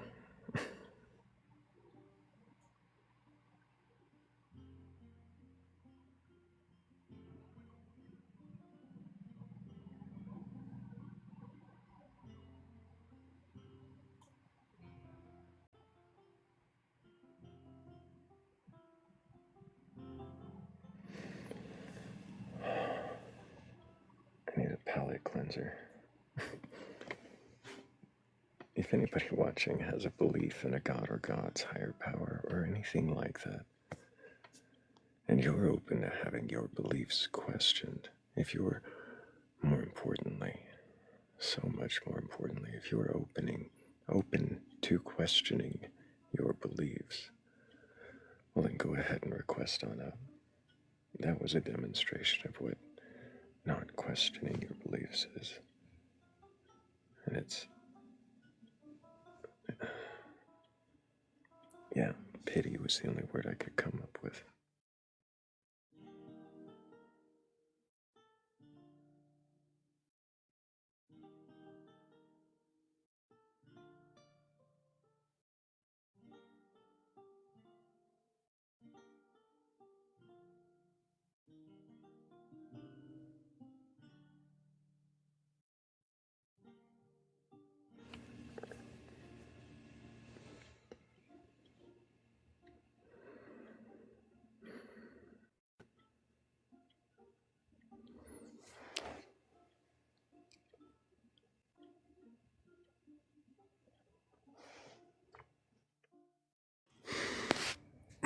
Hello, purple stars. Can I get your age for TikTok TOS? Yeah, 32. Do you have a belief in a god or gods, a higher power, Yeah, or anything like that? yeah, I see your prompt here. I actually wanted to talk to you. Most Great. I just TikTok. asked you a question. Can you respond to that? Yeah, I'm getting to it. I believe in so I believe in astrology, and it tells me that I shouldn't believe in fatalism, but in a way everything is planned out to some extent. So the cost of it is, I guess, All right. Well, I free guess will. that's done. So if you're actually up for questioning your beliefs, you're welcome to request back up. But I asked you a question. You totally breezed past it, started talking to the prompt. And if you're going to be that disrespectful, I'm just going to dump you. If you actually can question your beliefs and you can converse with other human beings, then go ahead and request back up. But that's not how this works.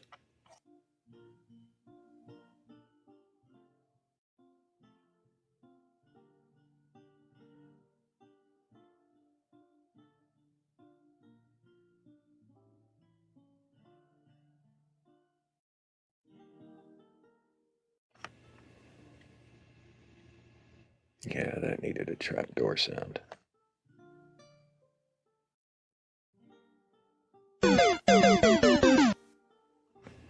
There, that's the closest thing I got.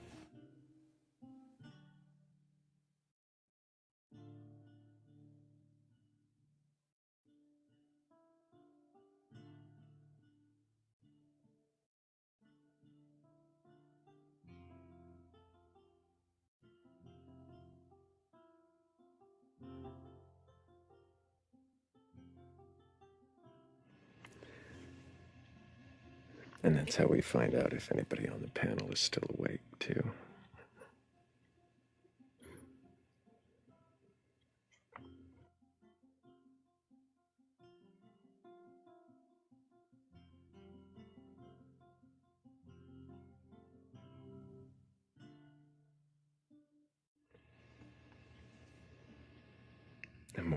Amoria is now. That woke you up. Philly was definitely asleep. I'm gonna guess she still is.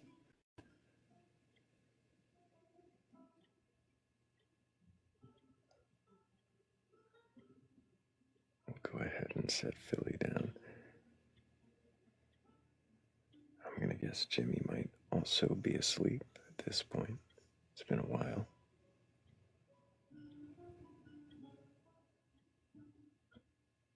I didn't see the mute button move. If either of you were awake, of course, you can request backup. I know Saints is awake, but only just.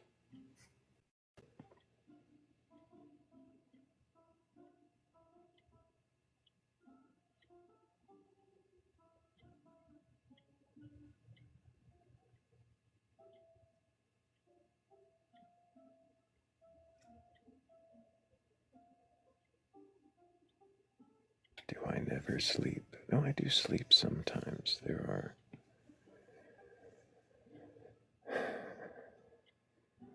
are plenty of times I sleep, usually when the sun is up.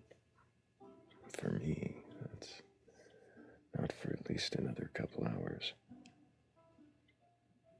Though I may end a little earlier tonight. Mask says I sleep upside down. Maybe. I don't. I neither confirm nor deny.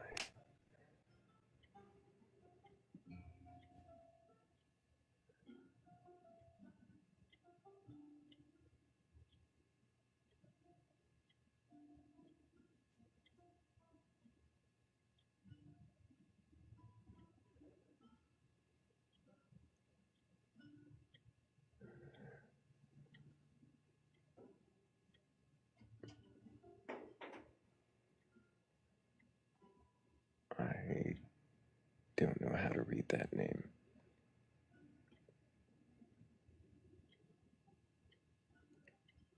But Squiggle says just say highly intelligent people sleep less. Well, I don't know that highly intelligent people call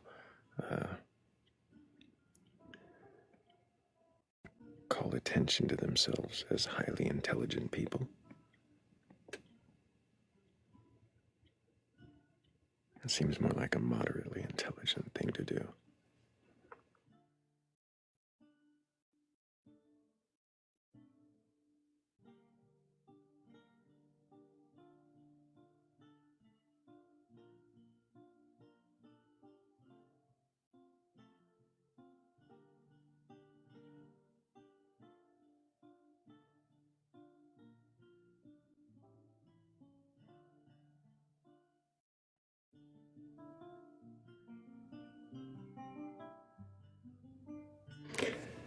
Toria, we are still questioning if there's anybody with a belief who's open to being questioned.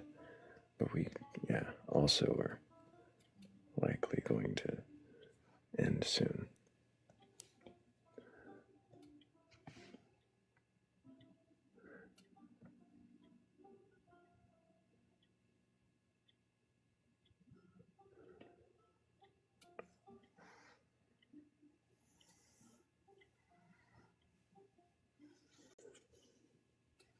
I know what you meant, Squiggles. I was just making light of it. Not trying to point it back at you.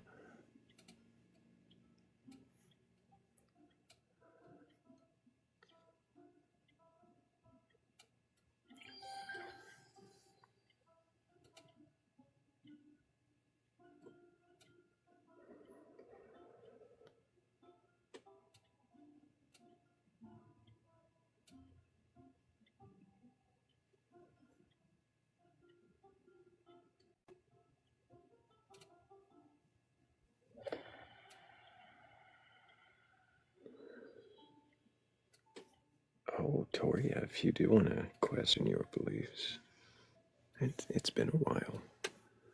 I wouldn't mind seeing where you're at with them, but I know I know a lot of the answers, at least from the last several times we've talked.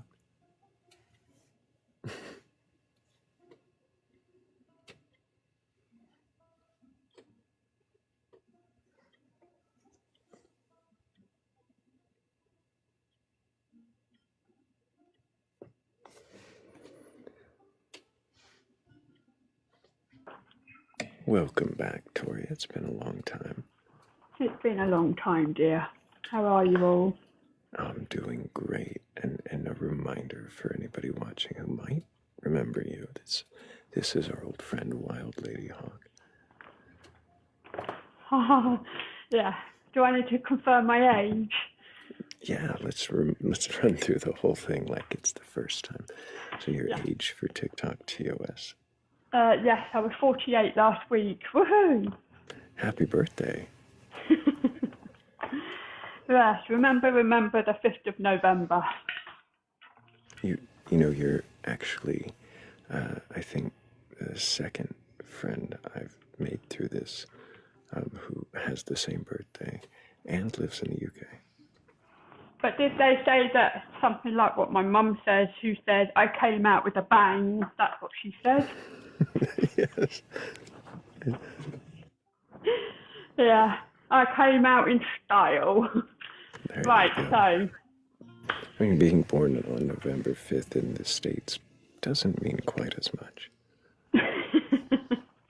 Ask away. Ask me the big question. So do you have a belief in a god or God's higher power or anything like that? I do. I believe in home is what you make it, as in God is home. It is the existence of existing. And I also have a thing about birds as messengers. I remember the birds as messengers and God was the feeling of home. Yes.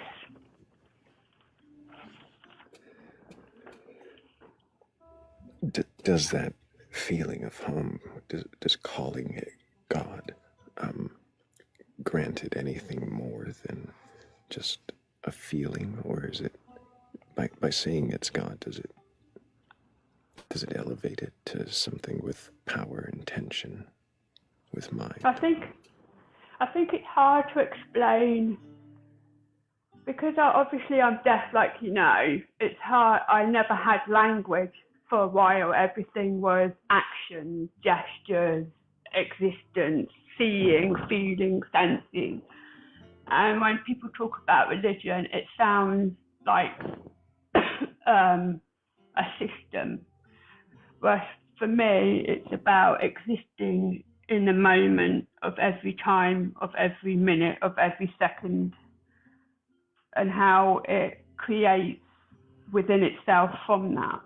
Because I had this idea that everything, nothing holds everything, yet everything has nothing that becomes something.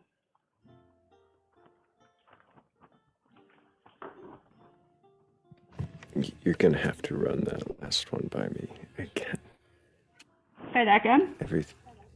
You're going to have to run that last one by me again. Everything holds nothing. I got a little twisted in the... Right, so everything holds... nothing holds everything, everything holds nothing. When you think about that idea, okay, it's if you look, it's impossible for nothing because something always comes from nothing. I know it's a bit like an oxymoron, if that's what you want to call it.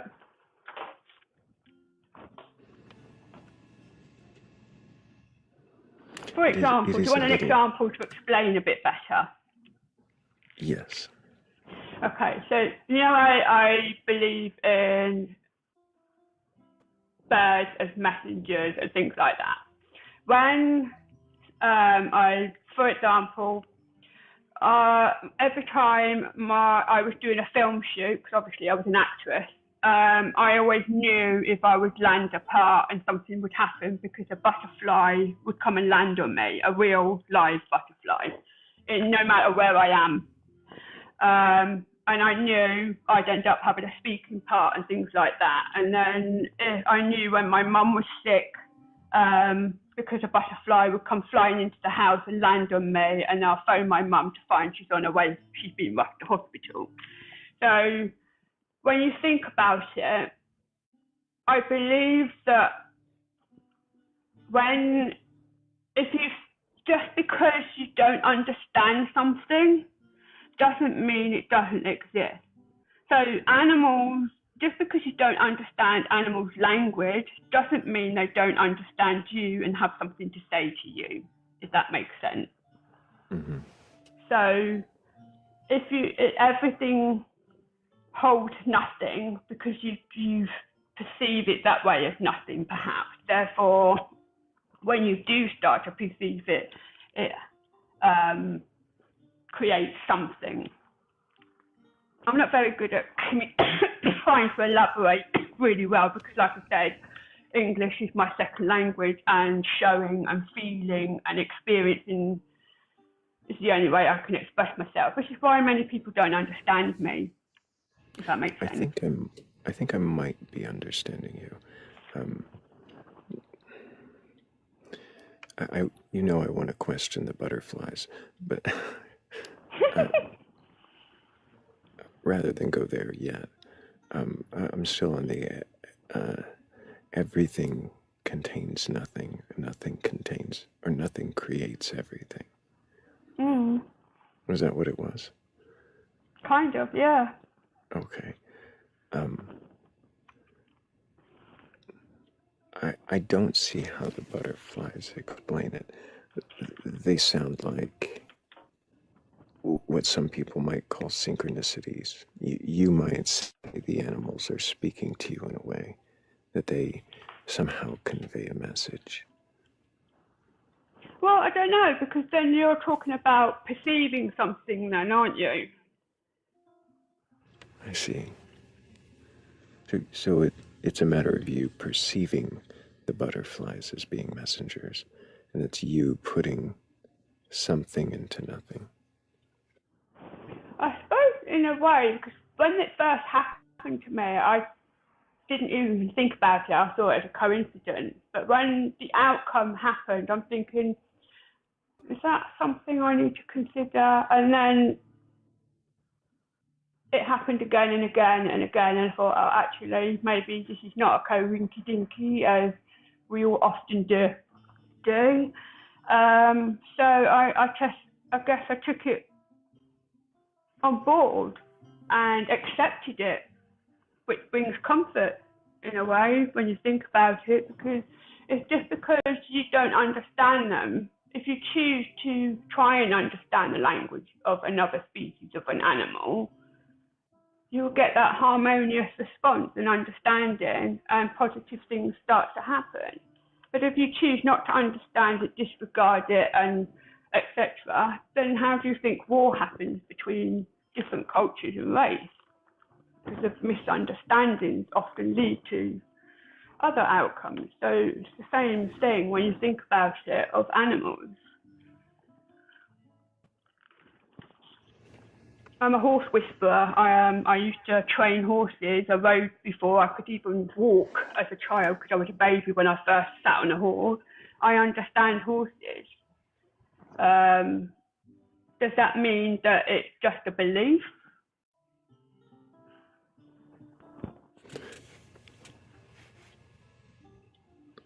I mean, so as a horse whisperer, did you?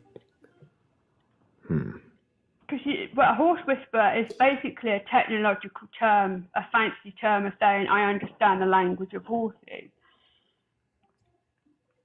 rather than disregard it. I learned the behaviour and etc.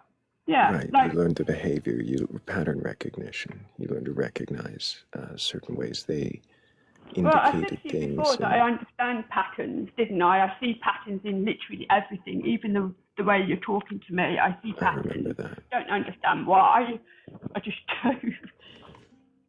My patterns must be very confusing. Yeah, but that is a pattern in itself, isn't it?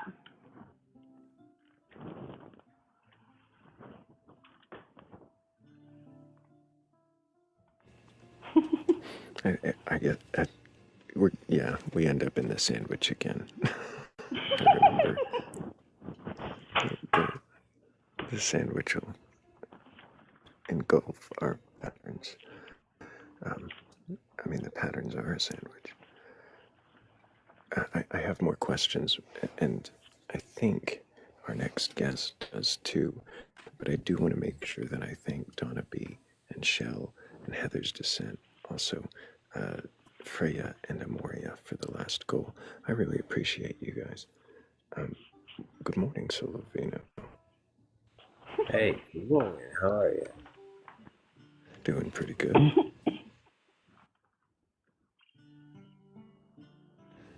Hi. Have you been listening long enough to get a few questions for Tori? Well, yeah. It's actually quite fascinating. I've it's rare to encounter someone who does such a good job of explaining their beliefs, like down to like I wouldn't say necessarily fundamental levels, but really, really close. And so it piques my curiosity a bit. But I guess the question that I would have for Tori is that what kind of a world do you think is possible that could exist that wouldn't contain some sort of patterns? Is it possible that patterns are just the way that the universe is and that it has nothing to do with a higher power? It's just has to do with the way things have to exist. In some respects, yes, but in another respect, you have the ability to change it. So when you say one has the ability to change it, you're sort of speaking in, do you mean like freely? Are we talking about like a free will of sorts? Well, how can you define free will? Because free will can have a pattern of its own accord because everybody has a different version of what free will looks like. Well, I would define it as, and I hate definitions, but an example would be like that you're doing something with no fate of it happening. Like you are the one who's choosing to do an action that is completely free of any mandatory things like that would or causes that would mandate you to do it. So in other words, if we could rewind time, let's say you did some sort of an action. Let's say you got on this live, right? If we were to rewind time back before, could it be possible that you not hop on this live, or is it something that had to take place because of having no choice but to do so? I think everybody has a choice, no matter how many times you rewind it, play it back again, because your experiences determine how you manage it. When you think about it, as anyone can look in hindsight, but when you go back and you realise there is a pattern in itself, one of the biggest factors is being afraid, being conditioned, the nurture versus nature kind of aspect. When you look at the scientists with all these experiments about twins, etc., etc. But at the end of the day, it's still a pattern of its own accord. Because each time you make a decision or each time you look at something, depending on the factors of that momentary time, determines the outcome next for another pattern.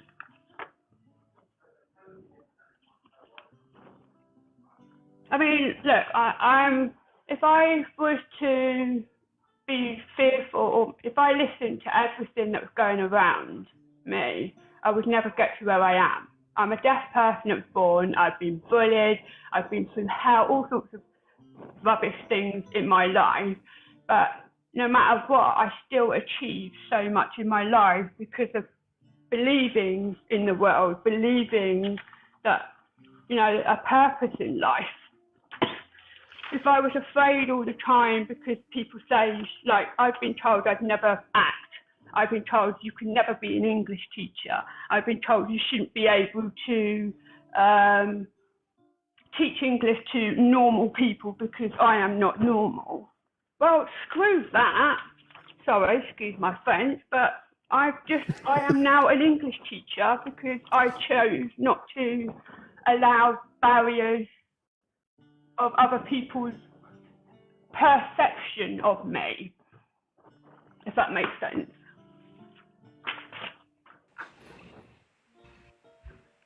Yeah.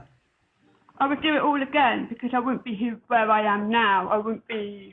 I still, no matter how much I've been through, the world is a beautiful place and I want to learn more. And I think it's learning, that process of learning determines things, if that makes sense. How you learn, how you experience. And that's why I call God home. Mm-hmm.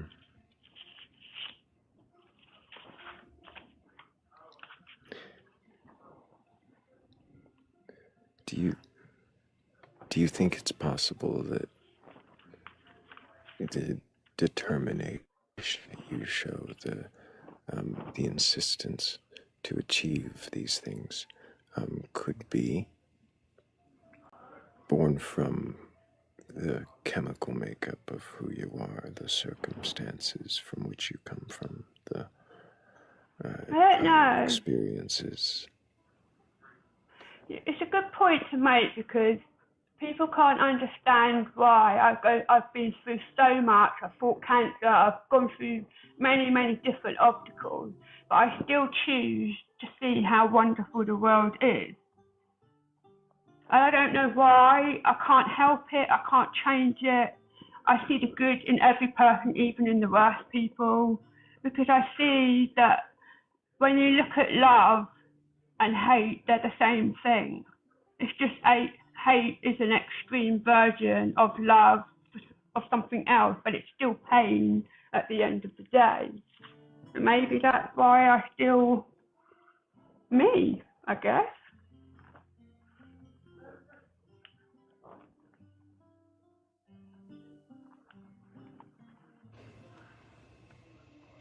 You know, everybody's got their own demons or their own pain or their own things. Just because you don't agree with it or don't see it doesn't mean it's wrong or right to a certain degree. There's morals, which are a different matter, but everybody's learning.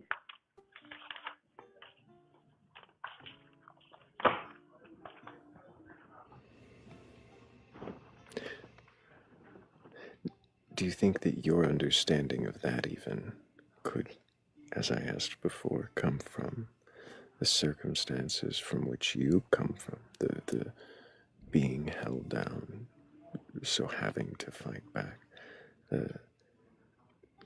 Could all of it not be determined just based on all of the prior conditions? Possibly, yeah. You make it too easy sometimes, Toria. Sorry? I said you make it too easy sometimes. Why? Because you're questioning and well, you're capable of. I think it comes down to what you were talking about, trying to perceive the way other people communicate, other creatures communicate, as you had said. But I think that you are capable of seeing other perspectives in a way that you can just accept that as okay, maybe, and then still hold your perception. Yeah, I've got one example I can give. You're driving in a car. Well, I was going to say it almost looks like questioning, but I'm wondering in your returning back to what you already accept, that that the animals communicate that God is home, that butterflies are messengers.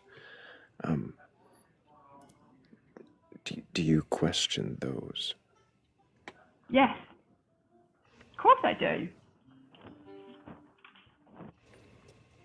That's the fun. That's the whole point. That's the art of learning and understanding and gaining more perspective. I'll give you an example. I was on the right listening to you lot, lovely bunch, this morning on the way to work, and I drifted off with the fairies as you do, because that's me. And I was driving along, and I had a message in my mind that I wanted to ponder, and this explains something. When I'm driving along and somebody cuts you off, do you swear and have a go and say, what an idiot?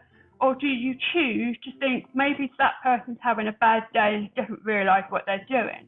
Or it's like, my car was having a bad day yesterday. I couldn't get past the revs of 45 miles an hour because my car was in limp mode. Everyone's having a go at me, but not one of them thought that I was having a difficult time. But if everybody chooses not to think the worst and be impatient everywhere, the world will be a better place. So when you think about it, it's perception and pattern and how you carry out through the world. You either go, oh, what an idiot, you're slow as time, you're holding me back. You think, oh, is this person having a difficult time or hasn't deliberately done this? You know, assumptions is a lot of problems in my. Don't assume anything. Always question. Does that make sense? Yes, it does. You ended with my motto, so I can't refute anything you said. Sorry. But am I answering? You're doing great, Tori, as always. When you come up here, I lose track of what to question because you question very well, but you also present questionable ideas. And as soon as I pick apart at any of them, you're like, well, of course it could be made up. Of course it could be something else. Of course. So I really enjoy it. I mean, you have a very open mind, and I appreciate it, and a very questioning one at that. I think it helps if for everybody out there that wants to come off on the panel, it's not about being attacked on your beliefs. It's about why do you believe the way you do? Why have you come to this point in your life? And if you are open to that, no matter what religion, what background you are, you'll start to discover parts of yourself that perhaps you never thought of. And it's a wonderful thing to discover in yourself, instead of going down that stupid road of being defensive and playing on your own fears and feeding off your own fears. No?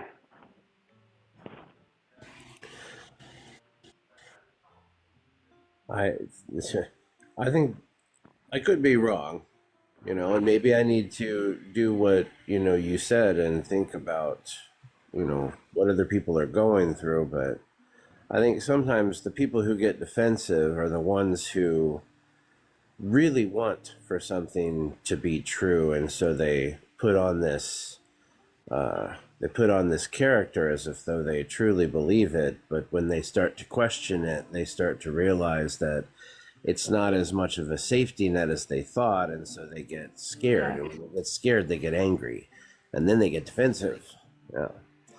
But that's okay, because then hopefully by going through that process, maybe you become a better person in the sense to yourself and realise, hey, I need to check this out, and hopefully come back again to be questioned, just like I did. This is my second time of being questioned, I think, by Thrayle. The first time, I was a nervous wreck the first time he questioned me, and I thought, oh my God, what am I doing? And now I thought, you know what? No, it's okay. And here I am again. Sure. Now, I missed sort of the beginning. If I'm hearing you correctly, you're saying that God is home, Home? Yes. Could you just quickly explain to me what it is you mean by that? the existence, existing right at this very moment, talking to you right now in the middle of home.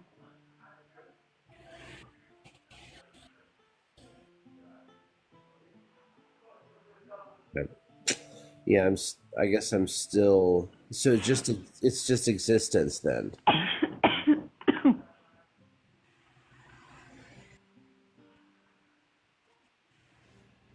No, we're here. Why would you call God a man in the sky? I mean, how's that going to help? Doesn't feel like a man in the sky to me, and I'm always talking to home. And because I'm always talking to home, animals respond because they can hear me. They understand me just like I understand them.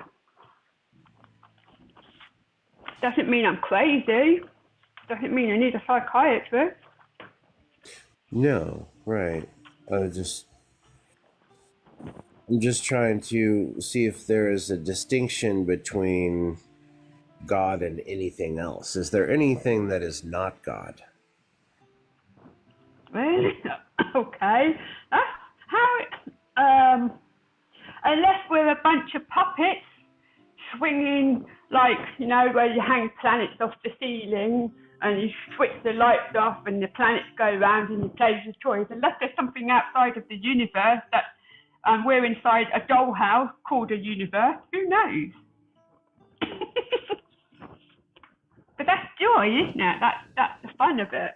And then the dollhouse would be God, because it's home. Say that again? I said, and then the dollhouse would be God, because it's home. Yeah. Or would the house the dollhouse is in be God, because it's home? That's a good question. A very good question. See, all the possibilities. So, I could be completely wrong here, but if I'm correct, this would be really cool. I keep hearing people refer the movie Lady Hawk in the chat. Yeah. And you said that you were an actress. Were you in the movie Lady Hawk? No, I was in the movie Suffragettes, Tarzan, Tulip Fever, A Little Chaos. I was in lots of blockbuster movies. All right, cool. That's still cool, though. Yeah. Lady Hawk was like the mid-'80s, right? Yeah. Yeah, it's Rutger Hauer and Michelle Pfeiffer.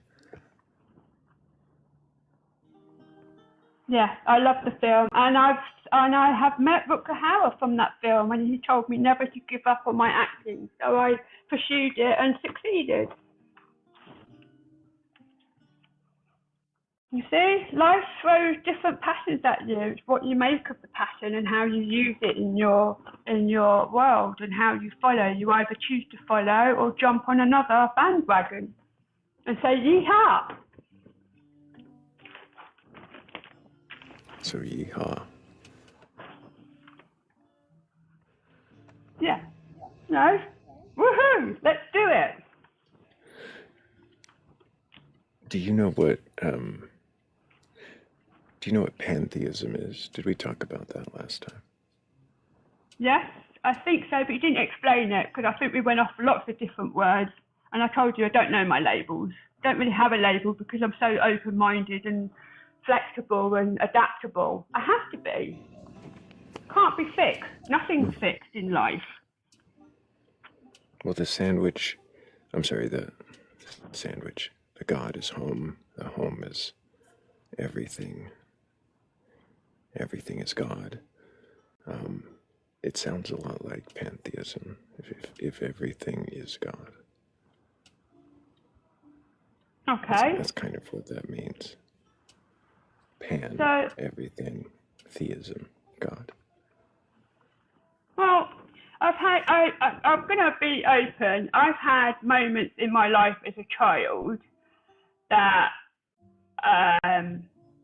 I know you question people on these videos that I have, but when I was little, I was 5 years old, I had a screaming fit in my bedroom because a man came through the wall, claimed that he was, I don't know, Yeshua, didn't know who that was, and he came through this diamond tunnel coming at me, and he appeared and said, "I'll see you later, wait till you grow up," and I screamed my head off.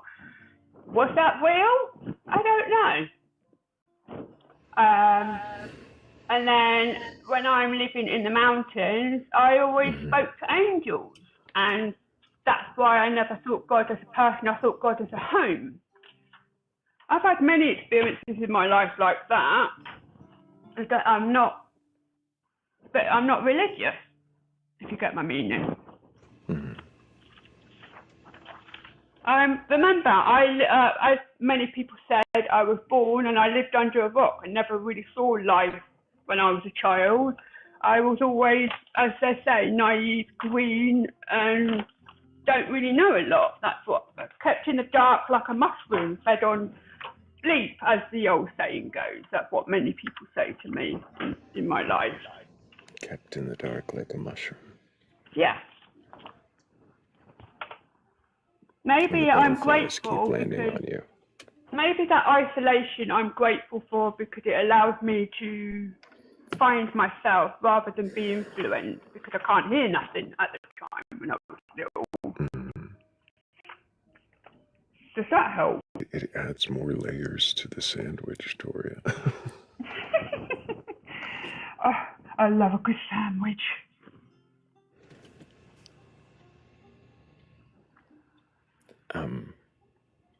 You,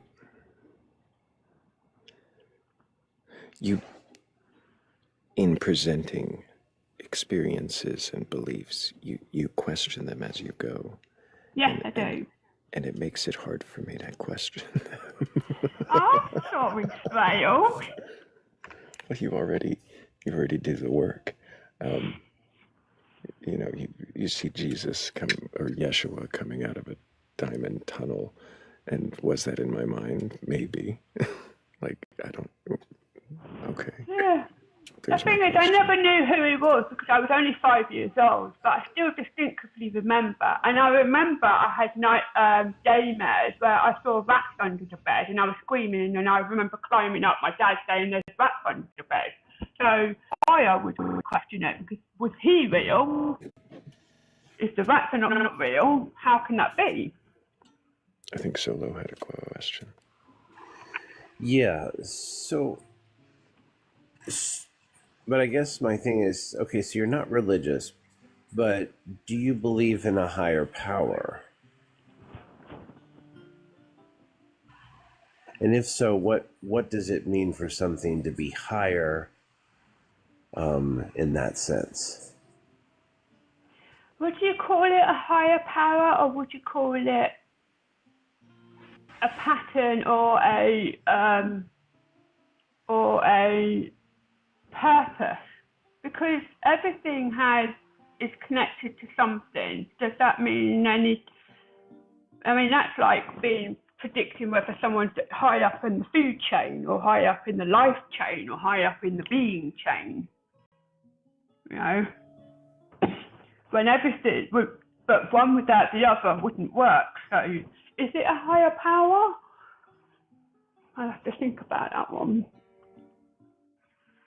I guess it's not a higher power. I guess it's a more acute sensory of something more than just the basic senses. Because if you can pick up as a brain, I know that if you can tune in using technology to hear sounds and produce pictures, why not can the computer in your brain pick up on the frequencies like an antenna? So when you think about people talk about telepathy and all that is just an elaborate way of being able to use your electrical impulses to tap into any frequencies or wavelengths or whatever it is you can't see. like I said, everything contains nothing and nothing contains everything. Just because you can't see it doesn't mean it doesn't exist. It just means you might not have the means to be able to tap into it or understand it at this point in time.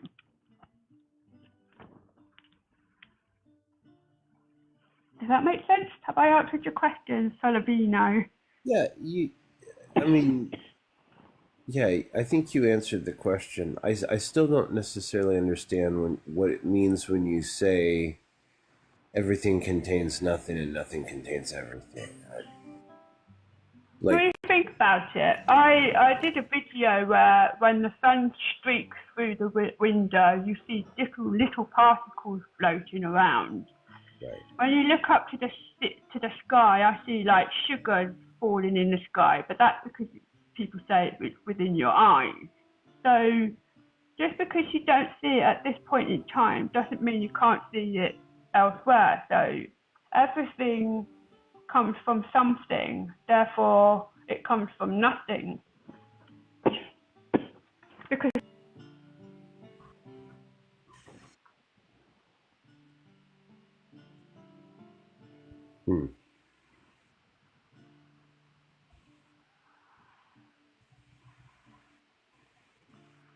it's very hard to find words to put it into that, because word is an art form itself, and if you can't find the words for it, I think it's hard to explain, isn't it? I definitely agree with you on that. There's some things that I think when it gets to it, words just sort of break down and can't really you can't really explain it further. But there's still a deeper meaning. It's not something that comes from your ability to articulate it, or it goes beyond that. But yeah, I'll think on that a little more. I guess I'm thinking of nothing. I guess I have such a literal view of what nothing is that it's hard for me to. The thing is, when you strip yourself back and you think about what nothing means, you'll start to see it means something. So even the fact that you have to think about nothing is something in its own accord. Right. It's a sandwich. So then it can't be nothing. I'm running into the logical problem of, it can't be both what it is and what it is not. But it's okay for me to not understand it or not agree with it. I'm just sort of thinking about what you're saying. But I've enjoyed the majority of this. This has been really fascinating. I hope you don't mind, Tori. I gave you a follow. I'm interested in more of what's going on in your life. You're a very interesting person. So I've got to get to work, and she makes cloaks too. Makes cloaks. Nice. They're beautiful. Yeah. I'm a school teacher too. I'm writing a book too. And she's really I'm sewing, I'm acting, I'm teaching English all day, and I'm writing a number of books, 9 books at the moment. Good God, Tori. 9 books. I never stop. Life's Solo too teaches short. too. Yeah, I've got to go to school today, and it would be much better if I went and had a cloak. But anywho, you guys have a good one, and thanks for sharing a little bit of your lives with me today. It's been an absolute pleasure talking to you. Appreciate you, Solo, as always. Take care. Oh, thank you, Thrayle. Absolutely. Thank you for coming up and sharing your thoughts and your ever questioning mind with us. I really appreciate you. I think I'm going to move to the next. Really, thank you for coming up and answering questions as openly and honestly as you do. Have I got you thinking though? You do have me thinking on the everything contains nothing and nothing containing everything. Has me wondering if that may be more poetry than it is practical. I do have a question for you. Just one question, which is from the last live we had that you've yet to answer. Okay. Do you remember I asked you about dreaming? You did ask me about dreaming. I don't remember what you asked me. About dreaming. Right, what do you dream? You said you never dream or anything. Have you dreamed since I last met you? Oh, no, I do dream. I just don't remember them all the time. Yes, And so do you lately? have I lately remembered my dreams? Yeah. Not as of late, no. I have not, still not really remembered too many of my dreams. When I do remember them, they are... And did you have a dream that's got you thinking interesting? That was the question I had.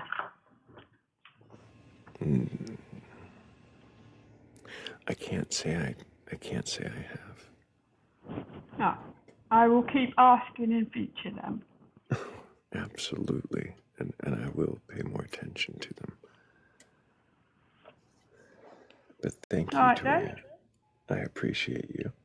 Thank you for your time. You can drop me down, lovely.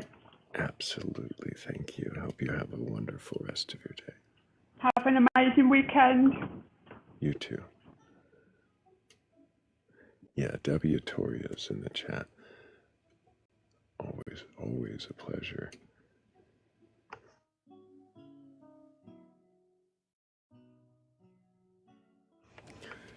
Hello, Caitlin's offering. Can I get your age for TikTok TOS? I am 32. Or anything like that. This is gonna sound messed up. I'm a Roman Catholic with a little bit of paganism in there. I mean, I wouldn't be surprised if another denomination didn't consider Roman Catholicism to be paganism.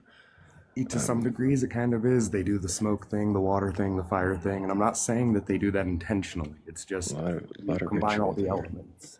Mm-hmm. So, I'm curious. You say you're a Roman Catholic with a little bit of paganism. Have you read your Bible? Yes, it is completely wrong by the book's faith. Totally would agree with that, and I would totally still say that I believe in God, the creator above all the gods I work with, call to, summon, whatever I'm doing in my paganism, I would say. Right, so a kind of henotheism where one above the many. So you I think the question there was have you read the Bible? Yes, since I was a child. So you've read it all the way through? Cover to cover with like my grandma just from my youth. Like she was big churchgoer. I would go to church frequently with her. Like, I mean, I can tell you my favorite book is Revelations with the follow-up of Ecclesiastes. I see. Do you believe the stories within the Bible to be true and literal? In every sense of the word, no. Some of them are very, very, very figurative. In fact, most of them, I would say, are very figurative and very good stories for experiencing something without going through it. Can you tell me which stories are true or literal? I would say there are things that we have historically in like Jesus's story, right? We know where Nazareth was, we know where Jericho was. That's not part of Jesus's story, but Nazareth, we know where that's at. We have the burial site, we know where that's at. There are certain historical pieces that we can argue at least give it some credibility. I'm always on the fence of skepticism, even with the messed up thing is even with my religious beliefs, I'm somewhat on the fence of skepticism.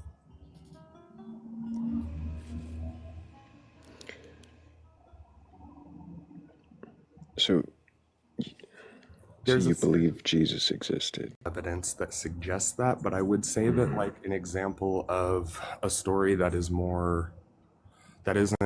just figurative, that you could learn something strictly from. I haven't seen anything historically ever related to Samson or Delilah. Sure.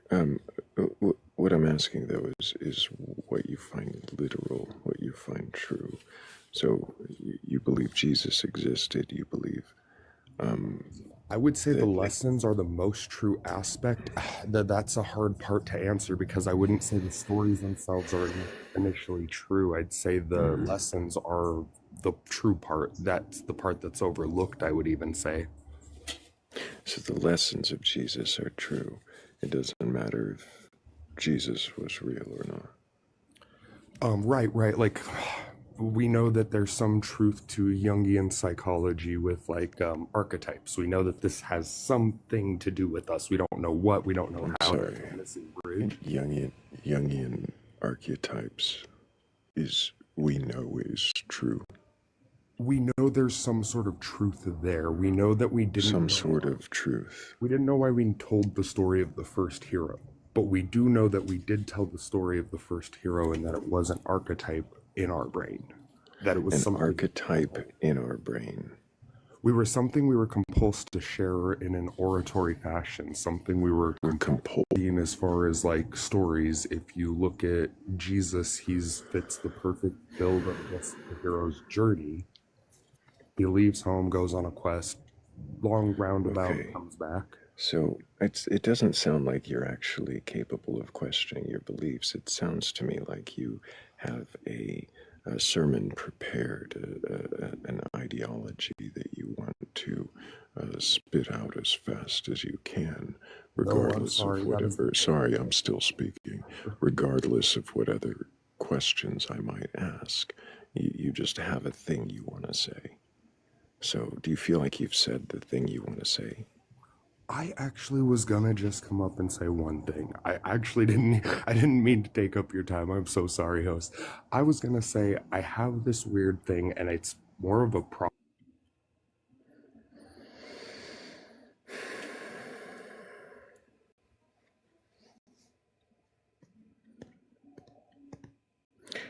Good morning, everybody who's just joining us. Welcome.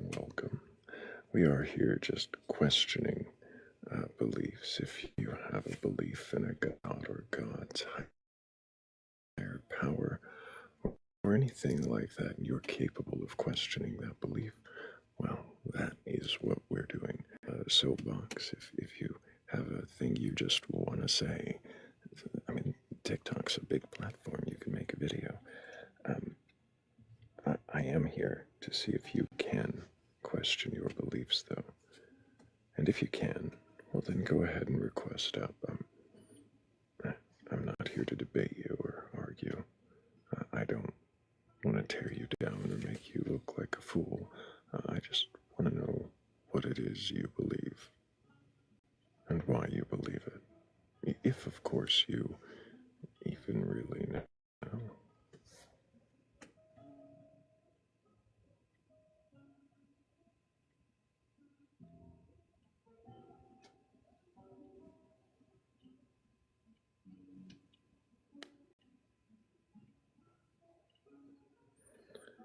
Hello, D. Can I get your age for TikTok TOS? Yeah, I'm 40 plus tax. 40 plus tax. And do you have a belief in a God or God's higher power or anything like that? I do. I'm a little bit afraid of you, Thrayle, I have to say. Why are you afraid of me? I don't know. I felt a little bit of fear the minute I seen the join button. You pressed it anyways. I pressed it anyways. I think it's probably your intellect as well and your knowledge around this kind of stuff. Yes. Have you been watching for a while? Yes, I have. I do. I pop in and out. Like I'm predominantly, well, I'm Irish, but as you know, Ireland would predominantly. I never would have guessed. Would be predominantly Irish or Catholic. So I was raised in, it was without using the word beaten into us, but forced upon us, the Catholicism. So that straight away for me, religion, I don't know, I do question that as well. But I do believe in a God, for sure. like a higher power, and I feel it when I'm out in nature. I feel it coming from people, from love and kindness. I do believe there is the opposite of God as well. I think that especially in the world we live in today, that there's a lot of evil out there. I suppose the benefit from my belief is it's faith, isn't it? And I mean, faith is called faith for a reason. You know, it's kind of blind faith. Yeah. So you believe in God?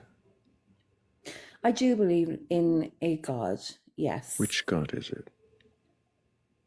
I don't know. I can't answer that question. That's why I'm saying It's not the Catholic God, though.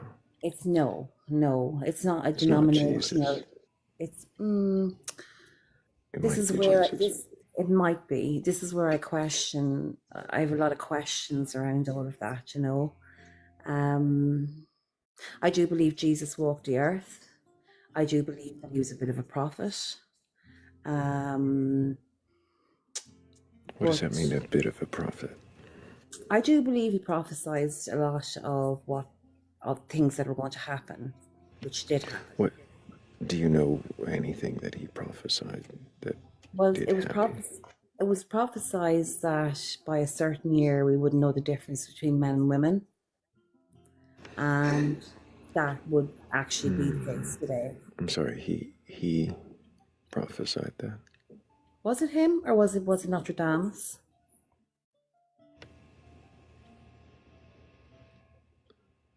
That would make I'm a nearly big sure. difference. I'm nearly wouldn't sure. it? I mean, No, then I'm we nearly. would be I'm nearly sure that Nostradamus. was in the Bible. That we wouldn't know the difference between men and women. Mm-hmm. That was one of them. Do you know where that is in the Bible? No. I'm not going to sit here and pretend that I've swallowed the Bible. I haven't. I find it a very difficult read. I've tried. I just can't retain it. Is it possible that it's not in the Bible? Yes, of course it's possible it's not in the Bible. But it was possible is it possible that he didn't prophesy anything? Anything Jesus did prophesy? Yeah, whichever word it is.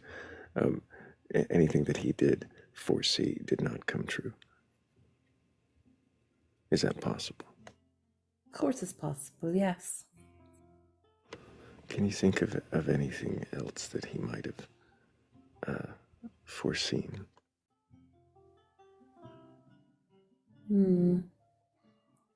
Well, he foreseen the evil in the world, didn't he? He foreseen the sin that's in the world, and that's why ultimately he unalived on the cross for our sins. You're saying he foresaw the sin. What does that mean then? To foresee He saw the sin. He could see what would happen if he did not. I can't think of the word now. If he didn't give himself up to God, that effectively what was going to happen, like what was going to happen to the world.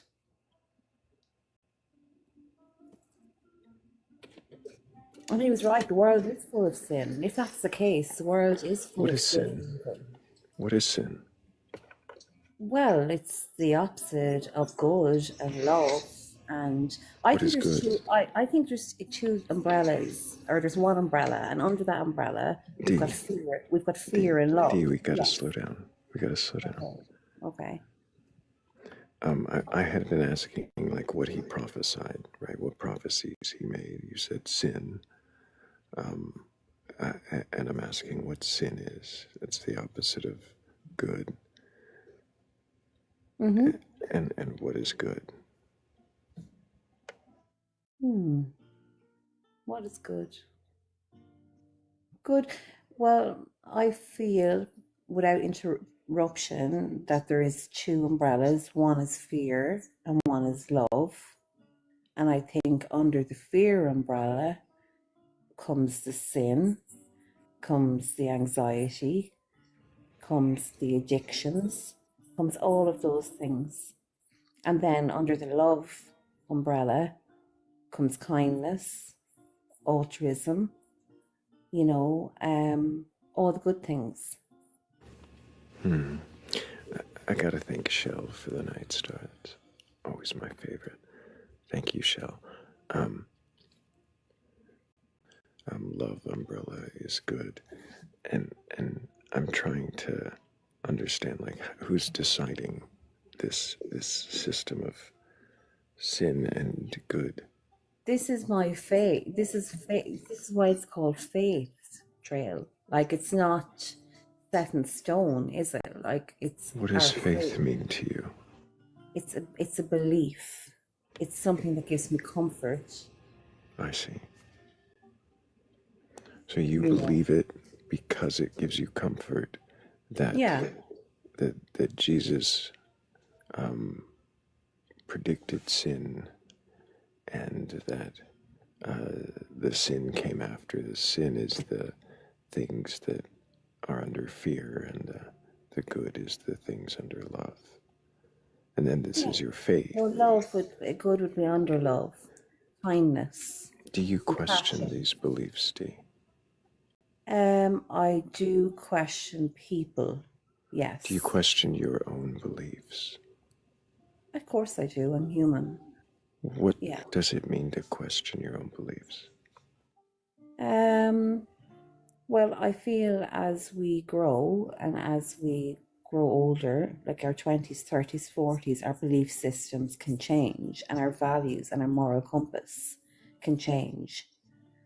And it's constantly evolving because we're constantly learning. So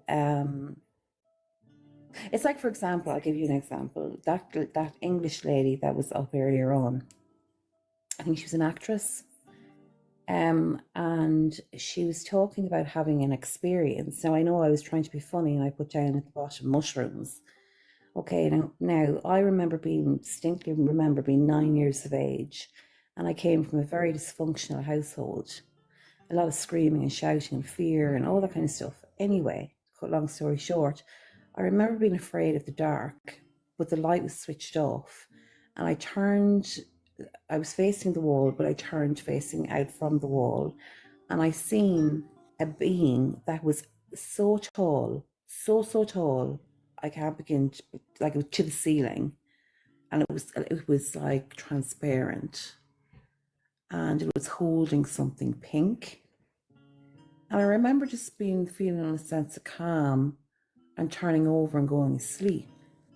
And I remember saying it to my parents the next day, and they said, "Oh, you were just dreaming." Now, possibly I was. I don't know, but I think that's when I started to question things from around that age.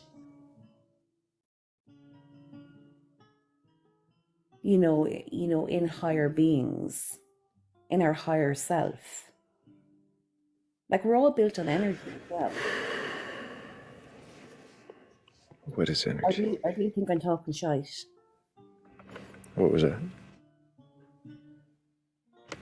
What was that, Dee? I didn't catch you. Sorry, I said, do you think I'm talking shite?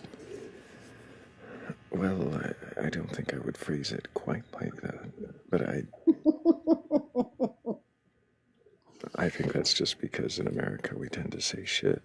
But I think, really though, I don't want to tell you you're wrong or disparage your beliefs. I'm not coming from a position to tell you that anyways. I just don't see how you're making some of these connections and assumptions. And it also seems like you don't question whether or not the things you accept are real, just how to word them. Well, maybe I'm not articulating it very well. I could be wrong too. I mean, I may not be articulating it very well, but because it's a very personal thing, isn't it? And for me, faith gives me comfort. And I get it when I'm here in Ireland. I live actually in the mountains, and it's really, really beautiful.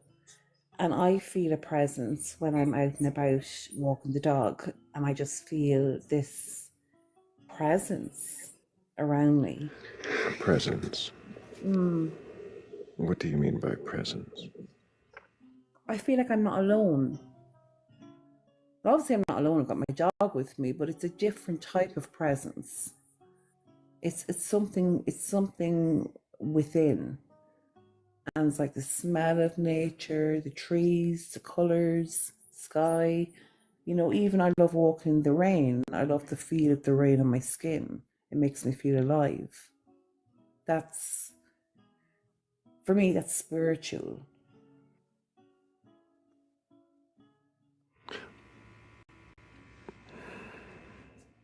And spirituality is very different to religion. I do know that. Well, and then I'm going to ask what spiritual means. I think spirituality is knowing the truth about yourself, darkest truths about yourself. Knowing the deepest, darkest truths about yourself. So just And the good, obviously, you know, as well. and the good. Yeah, and spirituality is the experience that you experience when you're out or you're with people who are coming from a spiritual place as well, where you can A place connect. of knowing themselves.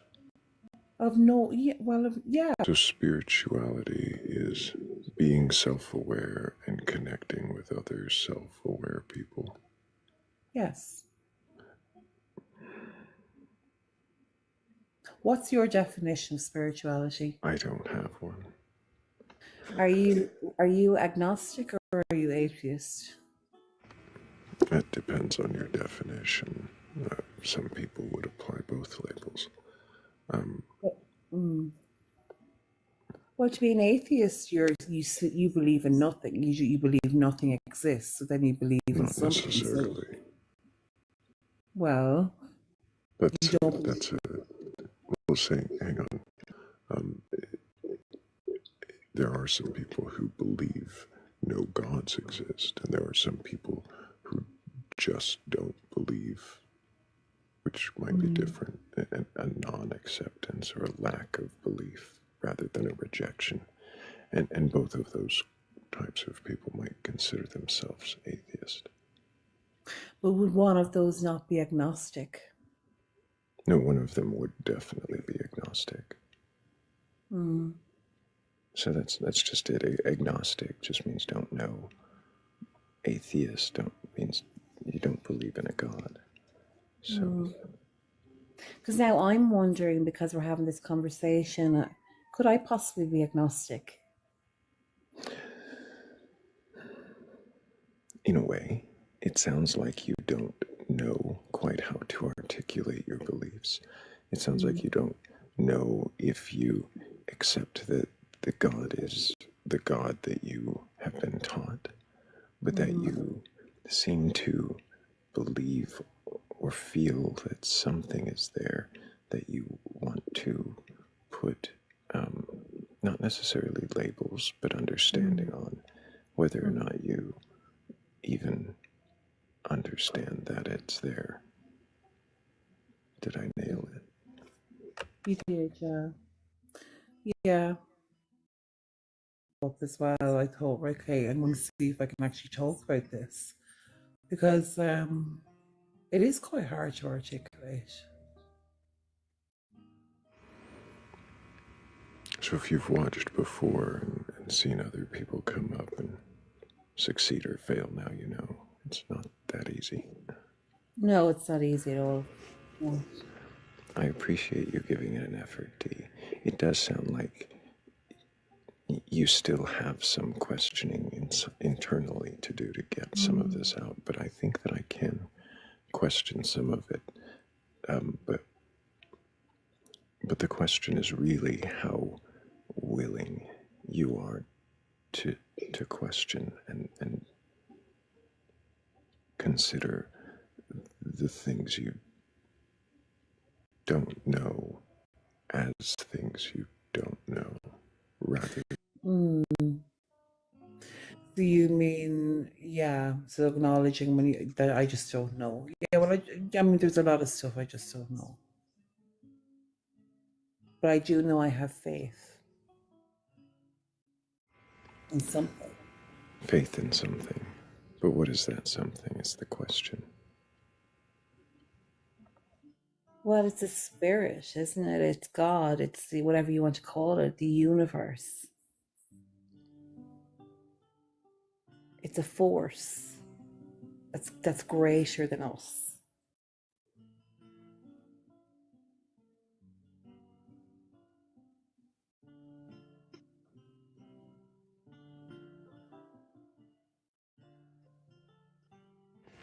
A force that's greater than us. Look, I mean, I feel if you're a person that believes in the chair in front of you and it gives you some peace, that's fair enough. You know, for me, I just feel in a higher force, you know, something that's huge, something that's beyond us, and that's beyond our understanding.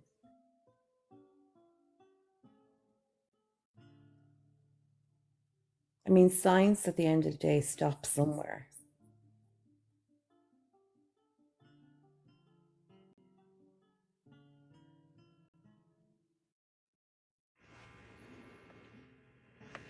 Why? Well, it's fact, isn't it? It does stop somewhere. Why? What does that mean? It stops somewhere.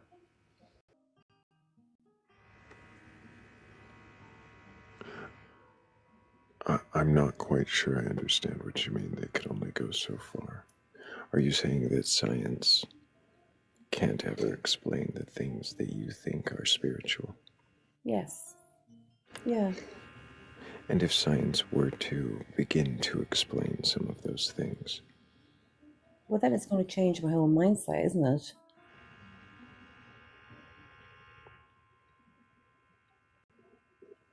do you leave room for that possibility? Yeah. Yeah. I'm very, like, I would be open-minded, and I mean, I would like to have a solid belief system, though. Thrayle, if you know what I mean. I'd like just have a solid belief system and go with that. That's what it sounds like. Yeah. Like you need I didn't want to say it earlier, but like you need a framework or a box to put it in. Mm-hmm. Exactly. And then You I were just raised feel around with it. Catholicism. You Oh, don't fit in that Catholicism doesn't get box. me started with that. No. Right, you don't fit in that box, but you need a No. box that fits on the shelf with it. Well, it's just something that I can concentrate my energy on and put my energy into, because sometimes I feel I'm putting my energy into this God or this higher power, and like there's shit happening all around me. Mm-hmm. You Almost know? like the God or the higher power isn't really doing anything. Yeah, you know, they say, oh, God won't give you anything you can't handle, and you get all this bull BS.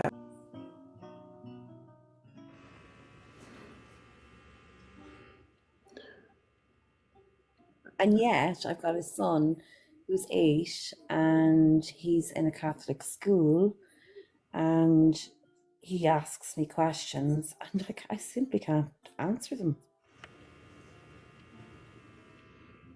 because I'd be a hypocrite if I did. Mm. What do you tell him when you can't answer a question? I can't answer that question. Ask your teacher. Mm. Or I'd say, this is what I believe. What happens when you, well, what do you think happens when we unalive? I don't believe that energy dies, for a start. What was energy again? Well, energy is what connects us, isn't it? Is it? Well, I mean, there's energy around plants, trees, flowers, animals, humans. You say there's energy in these things. Energy is what connects us, but I'm still wondering, what is energy? Hmm.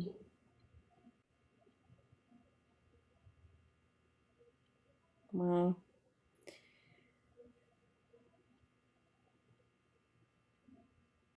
to answer your question, where do we go when we're unalive? I like to think we go. I'm deflecting. I know. I like to think we go somewhere. You like to think we go I like to somewhere. think we go. I like to think we go. I like to think we go somewhere that's our passion and our love. I like that you said you like to think. You like to. I like to, yeah. Because I like it's to believe. comforting, right? Yeah, it's comforting, very, yeah. Especially for the people who've gone before us, like we. But when I asked what is energy, you deflected. Can you tell me why you deflected? Because I didn't know what the answer. Why wouldn't you just say that one? I like that answer.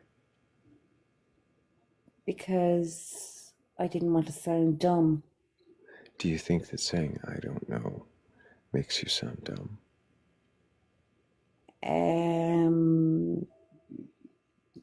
Possibly. Well, it can be like from the comments, it can be from, I'm on a live platform, it can be from how people perceive you. When I know myself, I'm an intelligent person, but I'm Do you finding think very intelligence means always having an answer? No, I don't. I don't believe it is, no. I do think that it is okay at times to say, I don't know. If you don't know, you just don't know. There's no point in bullshit knowing about it. Do you know what my favorite answer and what I consider a win on this live? Because we don't debate, right? It's not a competition. Everybody always wants to win these conversations. But the only way to win here, well, there it is.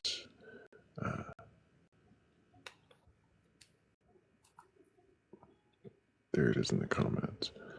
Yeah. It says when I give people W's, they look like that in the comments. The W, I don't know. Because that's the way to win. I wonder why to you, and I heard you say that sometimes it's okay, but I wonder why to you saying I don't know seems like ignorance or lack of intelligence. I think it's like most things, it boils down to your childhood and how you were raised. I don't know. I don't know. Those words are not an option.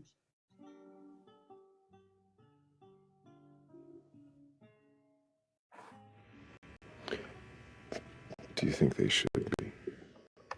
Yes. I've broke that cycle with my own two children,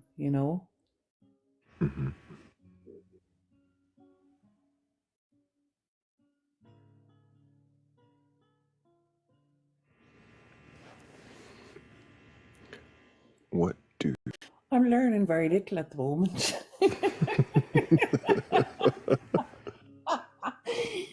So, yeah. But maybe it's a good canvas. Maybe the blank canvas is the best canvas.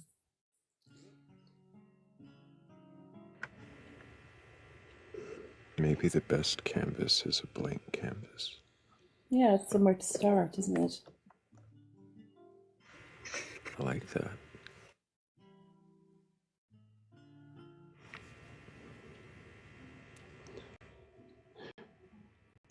I want to rewind just a little bit and see what the answers do. Do you believe in a god or gods, a higher power, or anything like that? I believe in a higher power. I believe in, if you want to call it a god, a higher power, a force. Yes. What is the god higher power force? Like what kind of? I think God is love. Okay, I think it's excuse me. I think God lives within people, in particular, animals, nature. It's all love, which is how I would have been raised in the Catholic Church. So the higher power is something loving. Absolutely. Something. Yes. Something, yeah. What do we mean there?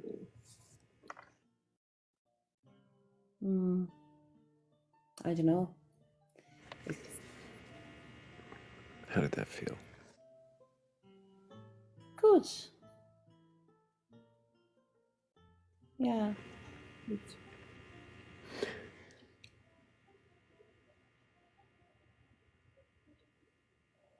Why do you believe there's a something?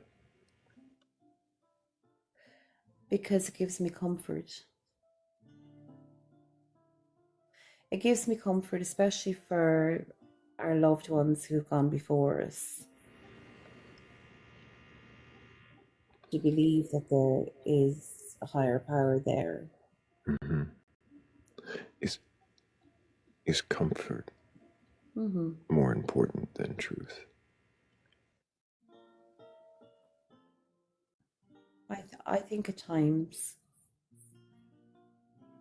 when you're grieving or you're going through a difficult time, the last thing you want to hear is hard truth. But if you have faith in something and it gives you comfort, I believe that's okay.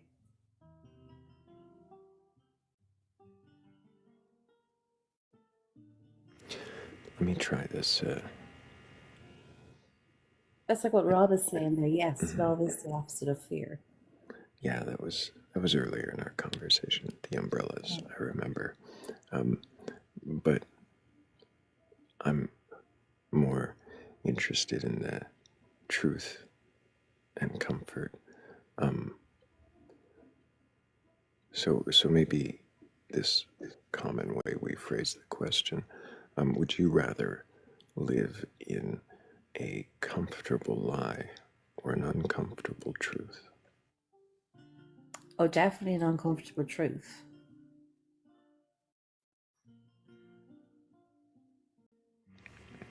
So then would you say you prioritize truth over comfort?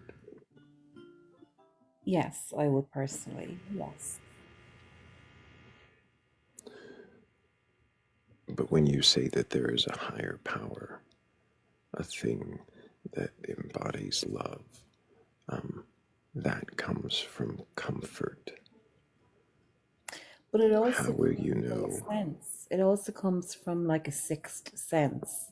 Well, that I think is going to go where I was going to ask. How would you know that thing is even there if it's only inspired? It's the belief in it is comfort.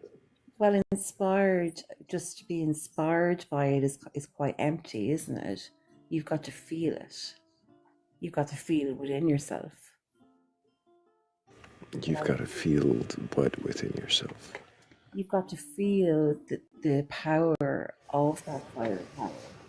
The power of love. The power of love, yes, within yourself. Don't need money, don't need fame. Sorry. Song.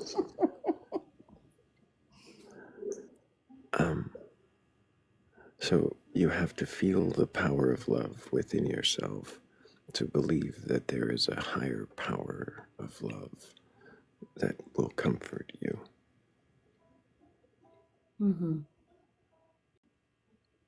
Why would you want to believe that if you can't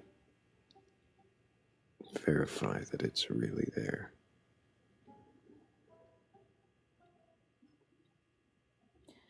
I think again it goes. I mean, again it goes back to comfort. Then you have brought up a very good point, and that is a very good point that I wouldn't have given thought to.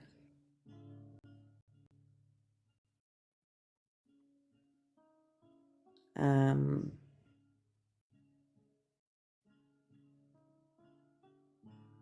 but it's like having a bar of chocolate when you know you're not supposed to. Like at the end of the day, it's giving you some comfort.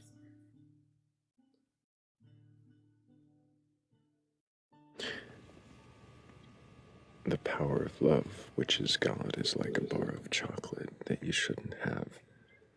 At the end of the day, still giving you comfort. Oh, Jesus, don't quote me. I sound like a fool. It's part of the service I provide.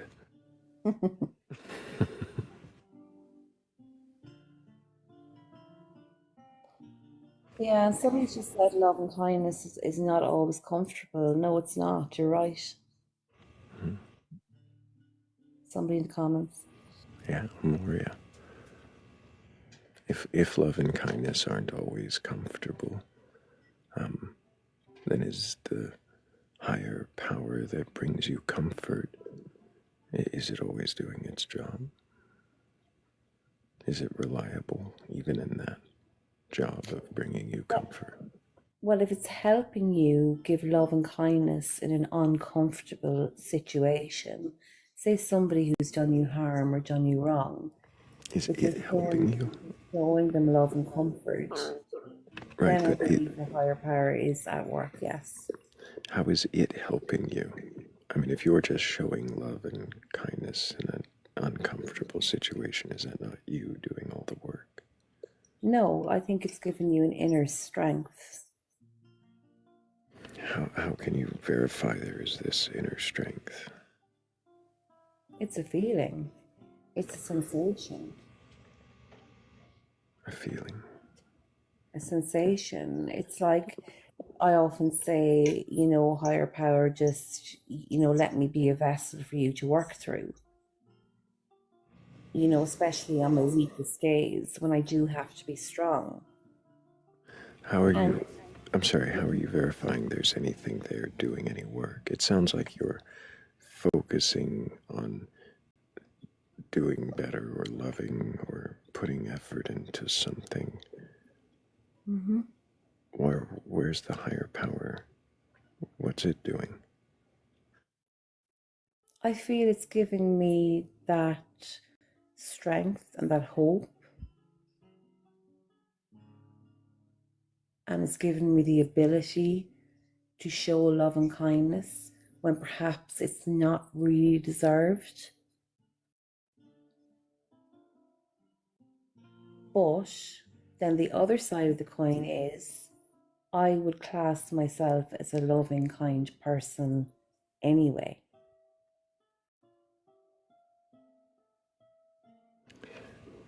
Is that you making that decision, that you are loving and you are kind? I know by my actions that I am loving and kind.